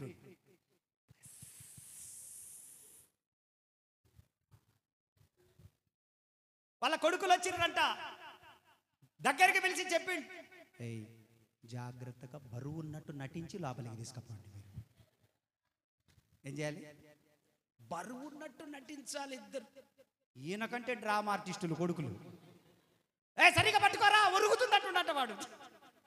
వాడు అట్ట పట్టుకుని, డాడీ నువ్వు కూడా హెల్ప్ చేయట్టుండట వాడు. నువ్వు కూడా హెల్ప్ చేయ డాడీ అంటుంటే, ఇద్దరు మగవాళ్ళను కన్నా బరువు మయలరా అంటుండట ఆయన. అంత డ్రామా. ఆ టీవీ లోపలికి తీసుకుపోయిండ్రు. ఇంట్లో ఆమెకు తెలియదు అసలు. ఆమెకి లోపలికి పోయిన తర్వాత ఆమెకి చెప్పిండంట, కొంచెం నా సిగ్గు తీయగాకే, ఇప్పుడు వాళ్ళు చూసిండ్రు మనం పెద్ద టీవీ తెచ్చినామనుకుంటుండ్రు వాళ్ళు, కాబట్టి నువ్వు సైలెంట్గా ఉండు. వాళ్ళు ఇంకా చూడు 3-4 రోజులు అన్నం తినరు వాళ్ళు. ఇంట్లో ఫైర్ ద ఫైర్. ఇంకా 3 రోజుల దాకా వాళ్ళు పెద్ద టీవీ తెచ్చిర్రు, మనం చిన్న టీవీ తెచ్చామని 2-3 రోజులు కస్సుబుస్సులాట ఇంట్లో. ఏమంటారు దాన్ని? అసూయ. రెండవది పగబట్టిరి. అన్నదమ్ముళ్ళే యోసేపు మీద పగబట్టారు. అబ్బో వీడు అభివృద్ధి చెందుతున్నాడు, అబ్బో దేవుడిని ఆశీర్వదించిండు, అబ్బో వీడు ఉన్నతమైన స్థాయికి ఎక్కిపోయిండు, అబ్బో అని చెప్పేసి పగబట్టిరి. మూడవది అంటున్నాడు మరింత పగబట్టిరి. అంటే అది తారా స్థాయికి వెళ్ళిపోయింది, ఇంకా పీక్స్లోకి వెళ్ళిపోయింది పిచ్చి. ఒకటి తన తండ్రి స్థితి బాగలేదు, రెండవది తన తల్లి స్థితి బాగలేదు, మూడవది తన అన్నదమ్ముల స్థితి బాగలేదు. తండ్రిని చూస్తేనేమో మోసగాడు, తల్లిని చూస్తేనేమో దొంగది, అన్నదమ్ములను చూస్తేనేమో అసూయపరులు, దొంగలు. అదే విధంగా పగబట్టారు, మరింత పగబట్టారు. వారు హంతకులు. ఇంట్లో పరిస్థితి ఇది. కొంతకాలానికి యోసేపును మరలా అమ్మివేయడం జరిగింది. అతను ఐగుప్తుకి వెళ్ళిపోయాడు. ఐగుప్తులోనికి వెళ్ళిపోతే అక్కడ ఐగుప్తులు ఎలాంటి వారంటే కఠినులు, గర్విష్ఠులు, వ్యభిచారులు ఐగుప్తీయులు. వారి మధ్యలో కొంతకాలం ఉన్నాడు. అయితే ఒక అద్భుతమైన విషయం ఏంటో తెలుసా? వినండి వినండి. ఒక అద్భుతమైన విషయం ఏంటంటే, ఇప్పుడు పెరుగు వడ తెలుసా? వడను పెరుగులేసి బయటికి తీసి పిండితే ఏమొస్తుంది? వడను సాంబార్లేసి బయటికి తీసి పిండితే ఏమొస్తుంది? కానీ యోసేపును పిండితే దేవుడు యోసేపును పిండితే ఇంట్లో వాళ్ళ బుద్ధులు రాలేదంట, ఐగుప్తులో బుద్ధులు రాలేదంట, యేసు ప్రభు బుద్ధులు చేసినాయి అంట అతనికి. దేవుని పరిశుద్ధత అతనికి వచ్చేసింది. పరిశుద్ధుల కొరకు దేవుడు ఎదురు చూస్తున్నాడు. ప్రార్థనాపరుల కొరకు దేవుడు ఎదురు చూస్తున్నాడు. దేవుని కొరకు నిలబడే వారి కొరకు దేవుడు ఎదురు చూస్తున్నాడు. దేవుడు ఆశీర్వదిస్తాడు, దేవుడు దీవిస్తాడు, దేవుడు అభివృద్ధి చేస్తాడు. అది వాస్తవమైన మాట. కానీ అయితే దానిని బట్టి నీ ప్రార్థనా జీవితం పెరగాలి, నీ పరిశుద్ధత పెరగాలి, నీ భక్తి పెరగాలి, నీ స్థితి పెరగాలి. నీవు దేవునితో మమేకమైపోవాలి, దేవునితో పెనవేసుకోవాలి, దేవునితో నిలిచిపోవాలి. అప్పుడు దేవుడు ఏం చేస్తాడో తెలుసా? నీకు లోకములో ఉన్న వారి కంటే ఎత్తైన స్థానంలో నీ తలను పైకెత్తి నిలబెడతాడు. నీ అన్నాదమ్ముల కంటే ఎత్తైన స్థానం ఇస్తాడు, నీ బంధువుల కంటే ఎత్తైన స్థానం ఇస్తాడు, నీ తల్లిదండ్రుల కంటే ఎత్తైన స్థానం ఇస్తాడు, నీ రక్త సంబంధుల కంటే, నీ స్నేహితుల కంటే, నీ వీధిలో వారి కంటే, నీ సంఘంలో ఉన్న వారి కంటే, నీ సమాజంలో ఉన్న వారి కంటే నిన్ను తల ఎత్తుకునే స్థాయికి తీసుకొని వెళ్ళిపోతాడు ఆయన. ఎప్పుడనంటే ప్రార్థనలో నువ్వు ఇంకా ముందుకు సాగినప్పుడు, పరిశుద్ధతలో ఇంకా నువ్వు స్థిరపడిపోయినప్పుడు, భక్తిలో ఇంకా దేవునితో పెనవేసుకున్నప్పుడు. దేవునికి స్తోత్ర. భూమి మీద ఎవరికైనా దేవుడు విలువిస్తున్నాడు అని అంటే ప్రార్థనాపరులకి దేవుడు విలువిచ్చేది. ఎవరికైనా దేవుడు విలువిస్తున్నాడు భూమి మీద అంటే దేవుని ఆరాధన చేసే వాళ్ళకి భూమి మీద విలువిస్తున్నాడు దేవుడు. మిగతా వాళ్ళకి ఆశీర్వాదం ఇస్తాడేమో, అభివృద్ధిని ఇస్తాడేమో, ఏదైనా ఇస్తాడేమో, కానీ ఘనతలు, ప్రభావములు, మహిమలు మాత్రము దేవుని ప్రార్థనాపరులకు మాత్రమే. బహుమతులు దేవుని ప్రార్థనాపరులకు మాత్రమే. కిరీటము దేవుని ప్రార్థనాపరులకు మాత్రమే. క్రొత్త పేరు దేవుని ప్రార్థనాపరులకు మాత్రమే. ఆయన ఆరాధికులకు మాత్రమే. ఒక ఎత్తైన స్థానము, ఉన్నతమైన స్థితిని వాళ్లకు భూమి మీద పరలోకములో ఇచ్చే దేవుడు ఆయన. హల్లెలూయా. దేవుడు మొదటిగా ఆదాము హవ్వలు కుటుంబాలను ఆశీర్వదించారు, ఆశీర్వాదాన్ని నిలబెట్టుకోలేకపోయారు. అదే విధంగా నోవాహు కుటుంబాన్ని ఆశీర్వదించాడు, వ్యసనపరుడైపోయాడు, మందుకు బానిస అయిపోయాడు, ఒంటి మీద బట్టలు ఉన్నాయా లేవా అనే దరిద్రపు స్థితిలోకి వెళ్ళిపోయాడు. దేవుడు అసహించుకున్నాడు, పక్కకు నెట్టేశాడు అటువంటి కుటుంబాన్ని. మూడవదిగా దేవుడు వెతుకుతున్నాడు, ఎవరు నా మాట వినేది, ఎవరు నన్ను గణపరిచేది. ఎందుకంటే యోహాను సువార్త 15వ అధ్యాయం 8వ వచనంలో ఒక మాటకు దేవుడు కట్టుబడి ఉన్నాడు. చదవండి ఆ మాట. యోహాను సువార్త 15వ అధ్యాయం 8వ వచనంలో దేవుడు ఒక మాట కట్టుబడి ఉన్నాడు. అది చేసేవారిని దేవుడు ఎప్పటికైనా ఒక స్థాయికి తీసుకొని వెళ్ళిపోతాడు. మీరు బహుగా ఫలించుట వలన, అది దేవుడు ఏం కోరుకుంటున్నాడో తెలుసా? వినండి. దేవుడు ఏం కోరుకుంటున్నాడంటే నీ ఎడల నువ్వు ఉన్న స్థితి నుండి ఉన్నతమైన స్థితికి వెళ్ళాలని కోరుకుంటున్నాడు ఆయన. ఇప్పుడు ఏ స్థితిలో ఉన్నావో ఆ స్థితిలోనే నిన్ను చూడదలుచుకోవట్లేదు ఆయన. నువ్వు ఉన్న స్థితి నుండి ఉన్నతమైన స్థితికి వెళ్ళిపోవాలని ఆయన కోరుకుంటున్నాడు. అయితే దానికి ఒకే ఒక లాజిక్ చెప్తా, మ్యాజిక్ లేకుండా. నీ ప్రార్థన జీవితమే నీకు సహాయం చేస్తుంది. నీ భక్తి నిన్ను పైకి లేపుతుంది. నీ పరిశుద్ధత కఠినమైన పరిస్థితుల నుండి విడిపించి తారాస్థాయికి తీసుకొని వెళ్ళిపోతుంది. నీ ఆరాధన సంఖ్యలను తెంచుకుంటూ చేస్తుంది. నీ పరిస్థితులను మార్చేదదే, నీ స్థితిగతులను మార్చేదదే.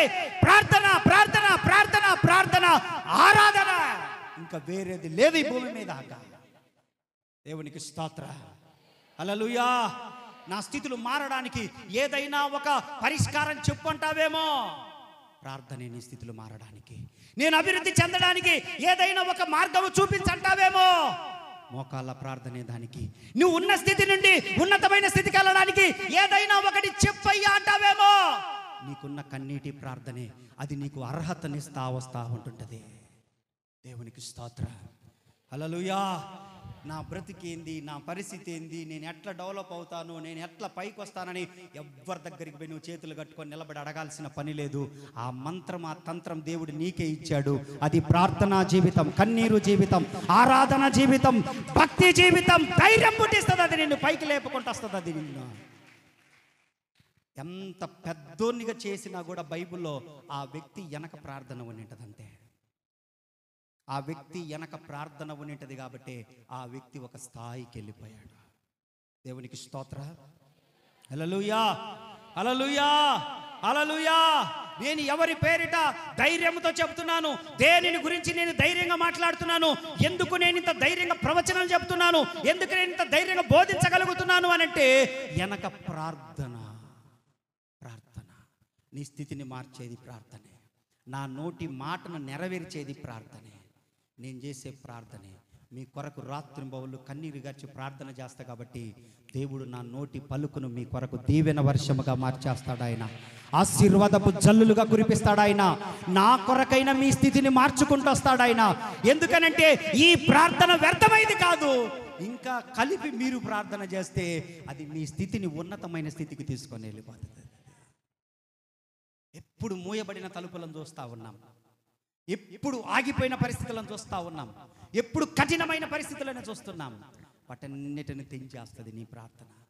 నువ్వేందొకళ్ళ మీద ఆధారపడేది నాన్ సెన్స్. నీలో ఉన్నది ఏందనుకుంటున్నావు? ఈ లోకంలో ఉన్న బంగారం, వెండి, వజ్ర వైడూర్యాలు, ఈ స్థలాలు, పొలాలు, వాటన్నిటికంటే మించింది నీలో ఉంది. ప్రార్థనా జీవితం ఉంది నీలో. దాన్ని నమ్ముకో నువ్వు బాగుపడతావు. దాన్ని నమ్ముకో నువ్వు పైకి వస్తావు. దాన్ని నమ్ముకో శత్రువుల నుంచి తప్పించబడతావు. దాన్ని నమ్ముకో నీకు పైన కూడా ఒక మహిమ కలిగిన స్థానం ఉంది నీకు. దాన్ని నమ్ముకో, మనుషులను కాదు నమ్ముకోవాల్సింది. అక్క నన్ను ఎప్పుడు అంటా ఉంటుంది, ఎట్లా నవ్వుతుంటావా నన్ను ఎప్పుడు, ఇన్ని పరిస్థితులు ఇంత జరుగుతున్నా ఎట్ట నవ్వుతుందన్న నీకు, ఎట్ట నవ్వుతావా నువ్వు, అంత లోపల దాచుకొని ఎట్ట నవ్వుతావు నువ్వు, నీకు నవ్వు ముఖమే కనపడుతుంది, ఎట్ట కనపడుతుంది. నేను పగులంతా నవ్వాలంటే నేను రాత్రులలో ప్రార్థన చేయాలి. అదే నా రహస్యం. నేను పగులు నవ్వాలంటే, ఏ కష్టం వచ్చినా అప్పటికి బాధపడి మరలా నవ్వాలంటే నేను రాత్రులలో మోకరించాల్సిందే. ప్రభువాని ప్రభు పాదాల దగ్గర ఉంటే నా నవ్వు ముఖాన్ని కొంచెం సేపేమో చెదరగొట్టగలరు, కానీ శాశ్వతంగా మాత్రం ఎవరు నా నవ్వు ముఖాన్ని చెదరగొట్టలేరు. అది నేను చనిపోయినప్పుడే ఆగిపోద్ది అంతే. ఎందుకో తెలుసా? ఈ నవ్వు వెనక కారణం బాధలు లేవని కాదు, ఈ నవ్వు వెనక ప్రార్థన ఉంది. ఆయన సన్నిధి అనుభవిస్తున్నాను నేను. రాత్రులలో మోకాళ్ళ మీద పడి ఆయన సన్నిధిలో కూర్చొని ఏడుస్తూ ఉన్నాను. ప్రతి పరిస్థితి ఆయన పాదాల దగ్గర చెప్పుకుంటున్నాను. కన్నీరంతా అక్కడ ఒలిగిపోతుంది. కన్నీరంతా అక్కడ ఒలికిస్తున్నాను నేను. నా బాధంతా, నా బాధ ముఖమంతా అక్కడ చూపిస్తున్నాను ప్రభు దగ్గర.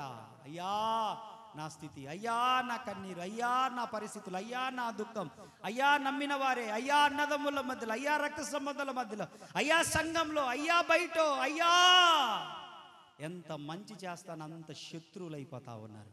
మీరు కూడా ఎంత మంచి చేస్తే అంత శత్రువులు అవుతారు. అలాగని మంచి చేయొద్దని కాదు. ఎవరికి మేలు చేయాలనో తెలుసా? 3:27 చదవండి సామెతల గ్రంథంలో. ఆ వాక్యానికి మించి అతి చేశాను, మీరు చేయగాకండి అతి. అంతే, ఎవడికంటే వాడికి చేయకూడదు. వాస్తవమే అది. చదువు 3:27 సామెతల గ్రంథం. ఎవరికి చేయాలి? ఎవరికి? అందరికీ మాత్రము చెప్పండి. అందరికీ, అడిగిన వాళ్ళందరికీ, ఏడ్చిన వాళ్ళందరికీ, ముఖం మార్చుకున్న వాళ్ళందరికీ, దయార్థంగా పెట్టిన వాళ్ళకు, అమాయకంగా పెట్టిన వాళ్ళకు, అమ్మాయిలు చాలా అమాయకులని అని చెయ్యకూడదని తెలుసుకున్నా. ఎప్పుడు అందరు శత్రువులైనాక, అందరి చేత చివాట్లు పడ్డాక, మానసికమైనటువంటి దెబ్బలు, మానసికమైనటువంటి తల లోపల ఆలోచన దెబ్బలు పడ్డ తర్వాత, చెడ్డగా నా గురించి ప్రచారం చేస్తున్నప్పుడు తెలుసుకున్నా ఇటువంటి వ్యక్తులకా నేను సహాయం చేసింది. రాత్రి మొళ్ళు కాపు కాసుకున్నది వీళ్ళని. ఇంట్లో 3 పూట్ల భోజనం పెట్టింది. నా బల్ల యొద్ద కూర్చుండబెట్టి వారికి నేను తినే భోజనం పెట్టింది. ఇట్టాటి నీచ నికృష్టలుగా అనిపించింది.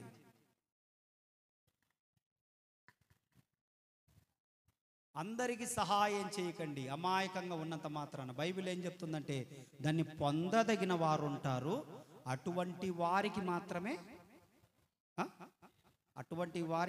ఒక ముద్ద పెట్టాలి, అటువంటి వారికి మాత్రమే హెల్ప్ చేయాలి, అటువంటి వారిని మాత్రమే ఇంట్లోకి రానియాలి, అటువంటి వారికి మాత్రమే మన స్థానంలో వాళ్ళని కూర్చోబెట్టాలి, అటువంటి వారితో మాత్రమే మనం ఒక 5 నిమిషాలు మాట్లాడాలి, అటువంటి వారితో మాత్రమే కాస్త అట్లా ఉండాలి తప్ప చాలా జాగ్రత్తగా ఉండాలి.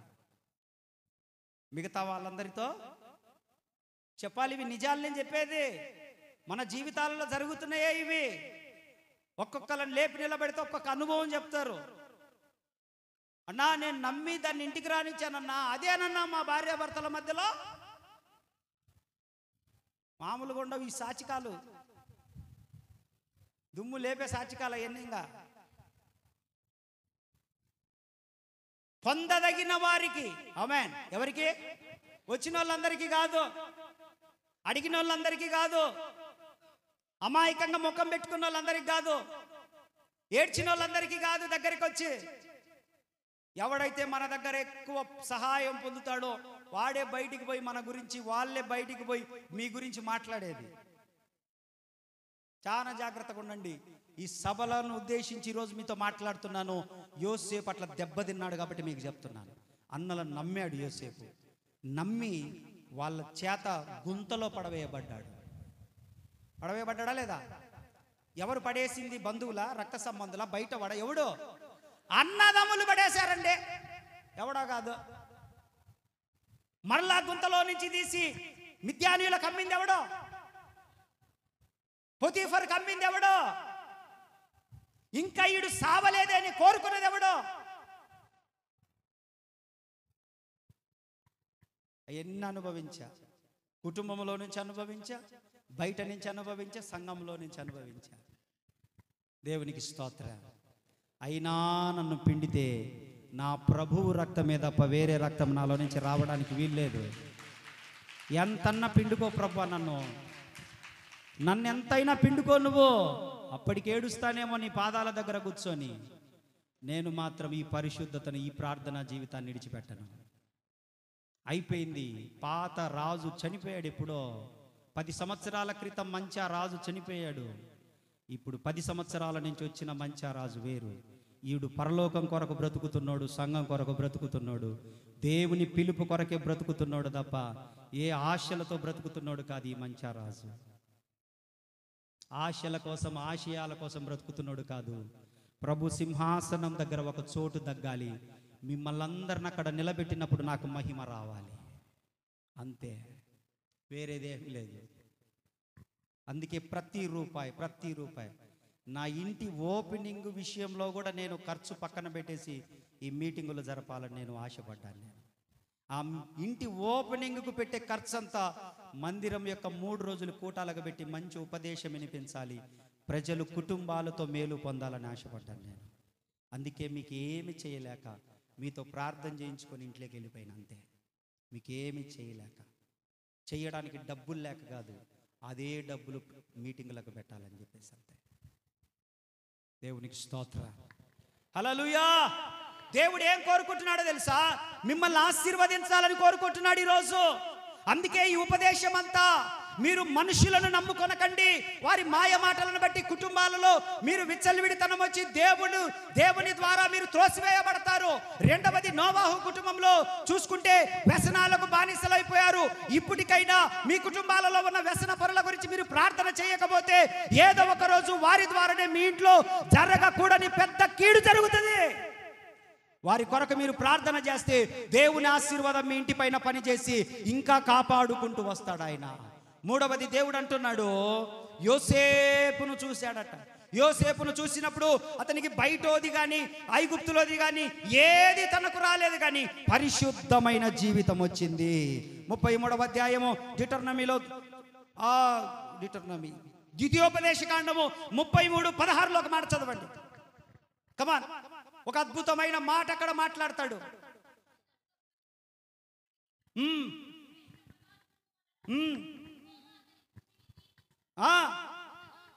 పొదలో నుండి వాని కటాక్షము, హల్లెలూయా.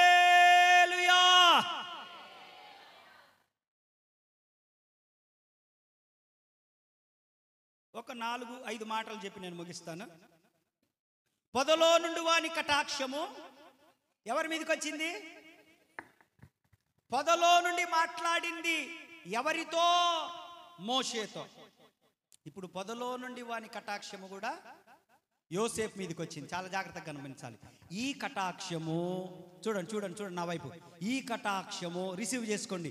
ఈ కటాక్షము మీ కుటుంబాలపైన పని చేయునుగాక, మీ కుటుంబాలపైన పని చేయునుగాక. పొదలో నుండి మాట్లాడిన వాని కటాక్షము ఈ యోసేపుతో కానీ మోషేతో కానీ మాట్లాడిన వాని కటాక్షము మీ అందరి తలలపైన ఉండునుగాక. ఆమేన్, ఆమేన్, ఆమేన్. అప్పుడప్పుడు మనకు అనిపిస్తూ ఉంటుంది, నేను చేసుకున్నాను, నా పరిస్థితి నన్ను బట్టే నాకు ఇది జరుగుతుంది. ఓకే, కానీ అది మార్చగల దేవుడు మన దేవుడు. అది మారుస్తాడు, అంతే, మార్చేస్తాడు. ఒక 5 మాటలు చెప్పి నేను ముగిస్తా. ఒకటి, యోసేపు విషయంలో దేవుడు అంతగా ఫలించడానికి, ఐగుప్తు దేశంలో 2వ రాజుగా నిలబెట్టడానికి, ఒక ఉన్నత స్థాయికి తన అన్నాదమ్ములకు కానీ బంధువులకు కానీ తన ఊరి వారికి కానీ అందనంత ఎత్తులోకి యోసేపు వెళ్ళడానికి ఒక 5 కారణాలు. ఒకటి, చెడుతనమును విసర్జించిన వాడు. వాళ్ళ అన్నలు తప్పు చేసినప్పుడు వాళ్ళ తండ్రికి వచ్చి చెప్తున్నాడు, నానా వాళ్ళు తప్పు చేస్తా ఉన్నారు, నువ్వు తప్పు చేయలేదరా అంటే, నేను చెయ్యలేదు, నేను దేవుని భయం కలిగి ఉన్నాను.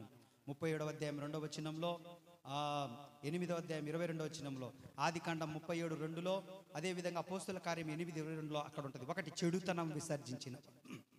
రెండవది, తండ్రి మాటకు లోబడిన వాడు. 37వ అధ్యాయం 13వ వచనంలో ఉంటుంది, తండ్రి మాటకు జవదాటని వాడు. ఆమేన్, ఆమేన్, హల్లెలూయా.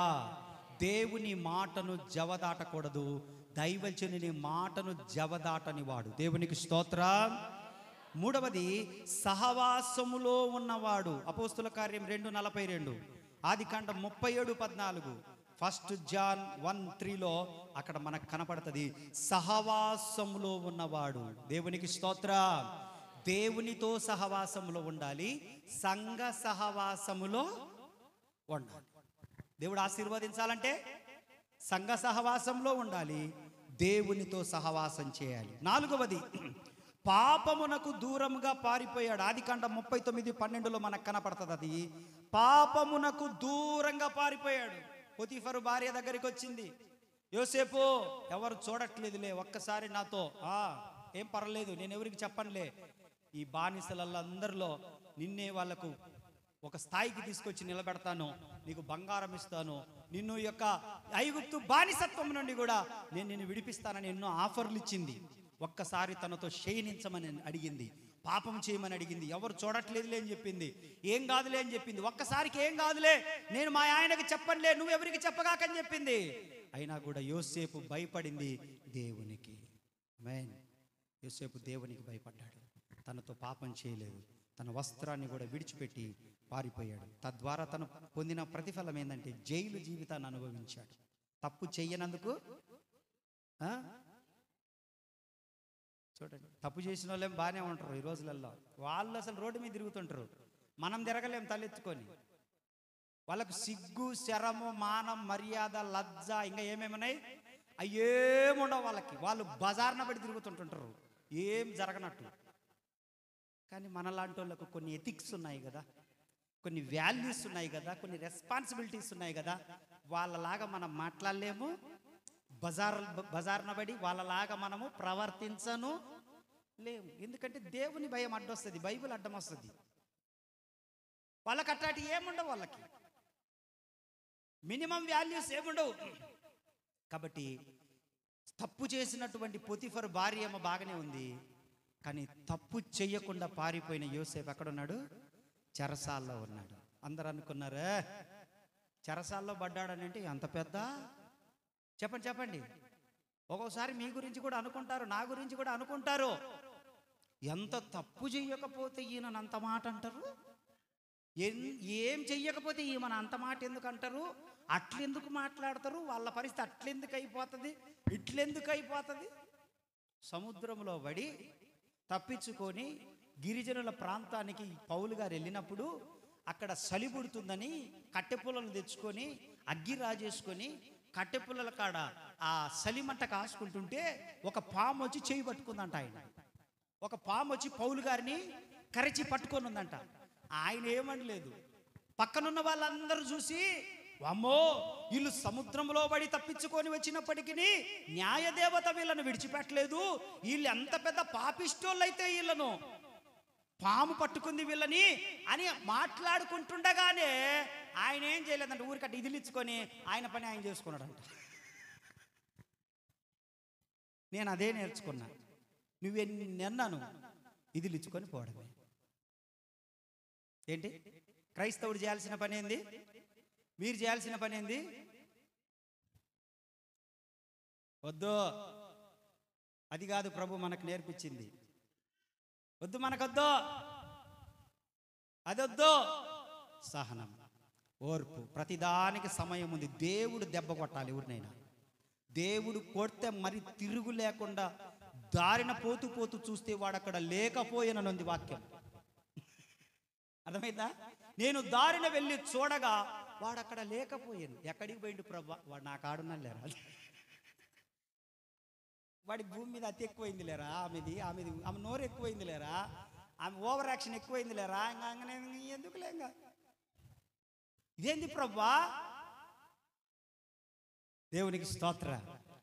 అటువంటి రోజు మీ కుటుంబాలలో కూడా వచ్చునుగాక. అటువంటి సంతోషం మీరు కూడా అనుభవించుదురుగాక. దారిన పోయి చూడగా మీకు సంబంధించిన వాళ్ళు పరదేశులము ప్రియులు అని కూటం జరుగుతుంటే మీకు ఎట్లుంటది?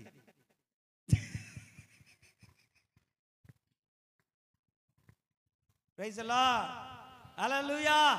నేను అనలేదు, దావీదు అన్నాడు, నేను దారిన వెళ్ళి చూడగా వారు వచ్చట.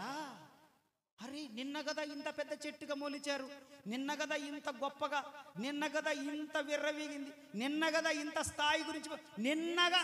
అవును, నిన్న మనము నిన్నటి వారమే. ఈ రోజున్నామంటే ఇది నీ దయ కాదా యెహోవా, ఇది నీ కృప కాదా. కాబట్టి కాలం సమాధానం చెప్తాదని అన్యులు అంటారు, దేవుడు తగిన సమయంలో సమాధానం చెప్తాడని నేను అంటున్నాను. మీ ప్రతి పరిస్థితికి దేవుడు తగిన సమయంలో సమాధానం చెప్తాడు. నవ్వేటోళ్ళని నవ్వనివ్వండి, అసూయ పడేటోళ్ళని అసూయ పడని, మన గురించి తప్పుగా మాట్లాడేటోళ్ళని మాట్లాడిని. ఉచితమేగా, భావ స్వేచ్ఛ ఉందిగా, ఆర్టికల్ 17. మాట్లాడేటోళ్ళని మాట్లాడిని, ఊసేటోళ్ళని ఉయ్యని, నా ఏటు పడితే గడ్డ గడ్డ గడ్డ గడ్డ గడ్డలాడిండు అనేటోళ్ళు నానని. అరే ఏమైతుందండి అనని. సరేరా, నీకే ఉంది ఇంత పెద్దగా అవ్వని.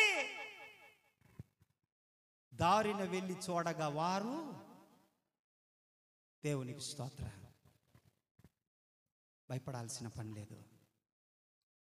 మనకంటే తప్పు చేసేటోళ్ళు బాగున్నారే అని మనం హృదయంలో నొచ్చుకోవాల్సిన పని లేదు. పనికి మాలిన వాళ్ళందరూ అంత హాయిగా ఉన్నారే, ఇంత భక్తి చేస్తుంటే మేమేంది ఇలా ఉన్నామని బాధపడాల్సిన పని లేదు. వారి అంతము వారికి తెలియకుండా వస్తుంది. మనమల్ల అంతము వరకు దేవుడు కాపాడుకుంటూ వస్తాడు. మనకు ఈ భూమి మీదనే వారు అనుభవించేది. పరలోకపు మహిమ మనదే, పరలోకపు సౌఖ్యాలు మనయే. దేవునికి స్తోత్ర, హల్లెలూయా. చివరికి ఒక మాట చెప్తాను. 5వది, యాజకులను పోషించాడు యోసేపు. 47వ అధ్యాయం 22వ వచనంలో యాజకులను పోషించాడంట. అంటే ఐగుప్తులో భయంకరమైన కరువు వచ్చేస్తుంది. నేను ముగిచ్చేస్తాను, ఇంకా మూసేసేయండిలే. అమ్మయ్యా,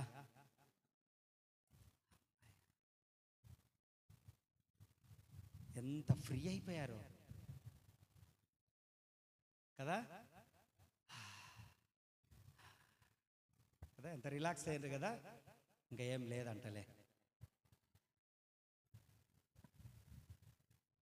ఐగుప్తులో కరువు వచ్చింది. ఐగుప్తులో కరువు వస్తే అందరూ ఆస్తులను అమ్మేసుకొని ధాన్యం కొంటా ఉన్నారు. అందరూ ఆస్తులను అమ్మేసుకొని ధాన్యం కొంటా ఉన్నారు. అయితే వెనక వరుసలో యాజకులు ఉన్నారంట, పాస్టర్స్ యాజకులు ఉన్నారంట వెనక వరుసలో.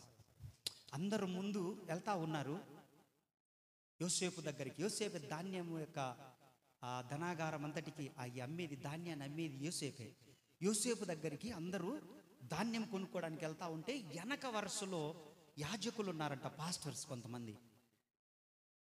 ఆయన చూశాడంట వెనకలో, అరే దైవజనులు ఉన్నారే వెనక, వీళ్ళేంది ధాన్యం కోసం వచ్చారు అని చెప్పి ఆయన కాస్త వెనక్కొచ్చిండంట. వచ్చి వాళ్ళ చేతులలో పొలము కాగితాలు చూసిండంట. పొలము కాగితాలు ఏంటి? వాళ్ళ ఆస్తి పేపర్స్ ఉన్నాయంట వాళ్ళ చేతులు. అవి చూసి, అయ్యా వందనాలయ్యా, వందనాలంటే వందనాలయ్యా, మీరు ఇక్కడ అంటే, అయ్యా మాకు కూడా ధాన్యం అయిపోయింది, మా దగ్గర కూడా అంతా అయిపోయింది, ఇక డబ్బులు ఏం లేవు, ఆస్తులు అంటే పొలం ఉంటే ఆ పొలము కాగితాలు తీసుకొచ్చామయ్యా, ఈ పొలం కాగితాలు తాకట్టు పెట్టుకొని మాకు ధాన్యం ఇవ్వండి అయ్యా అని యోసేపుని అడిగారంట వాళ్ళు సేవకులు.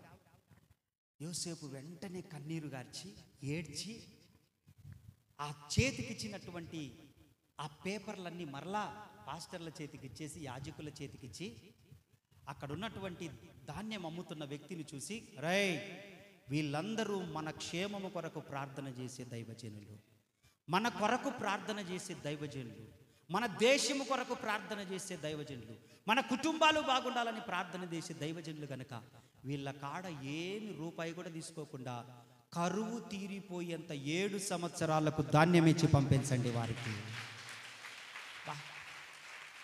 7 సంవత్సరాలు పోషించండి. కన్నీళ్లు ఆగలేదు కళ్ళల్లో నుండి. యోసేపును దేవుడు ఆశీర్వదించడానికి గల కారణం ఏంటంటే, సేవకులను పోషించేవాడు యోసేపు.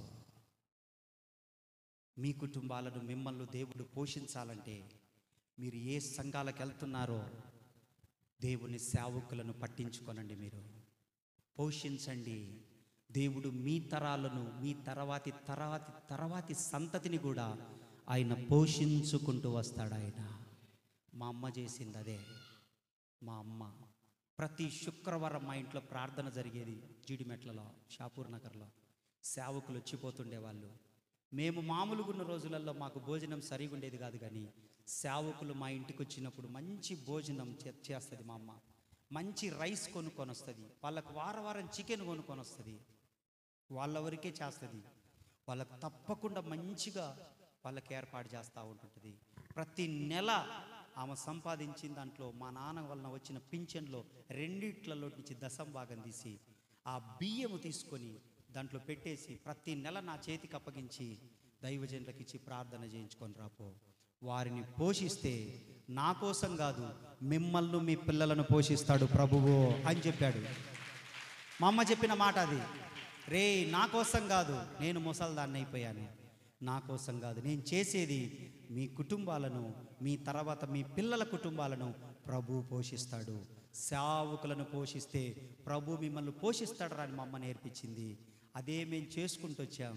ఈరోజు దాన్ని అనుభవిస్తున్నాం మేము. హల్లెలూయా.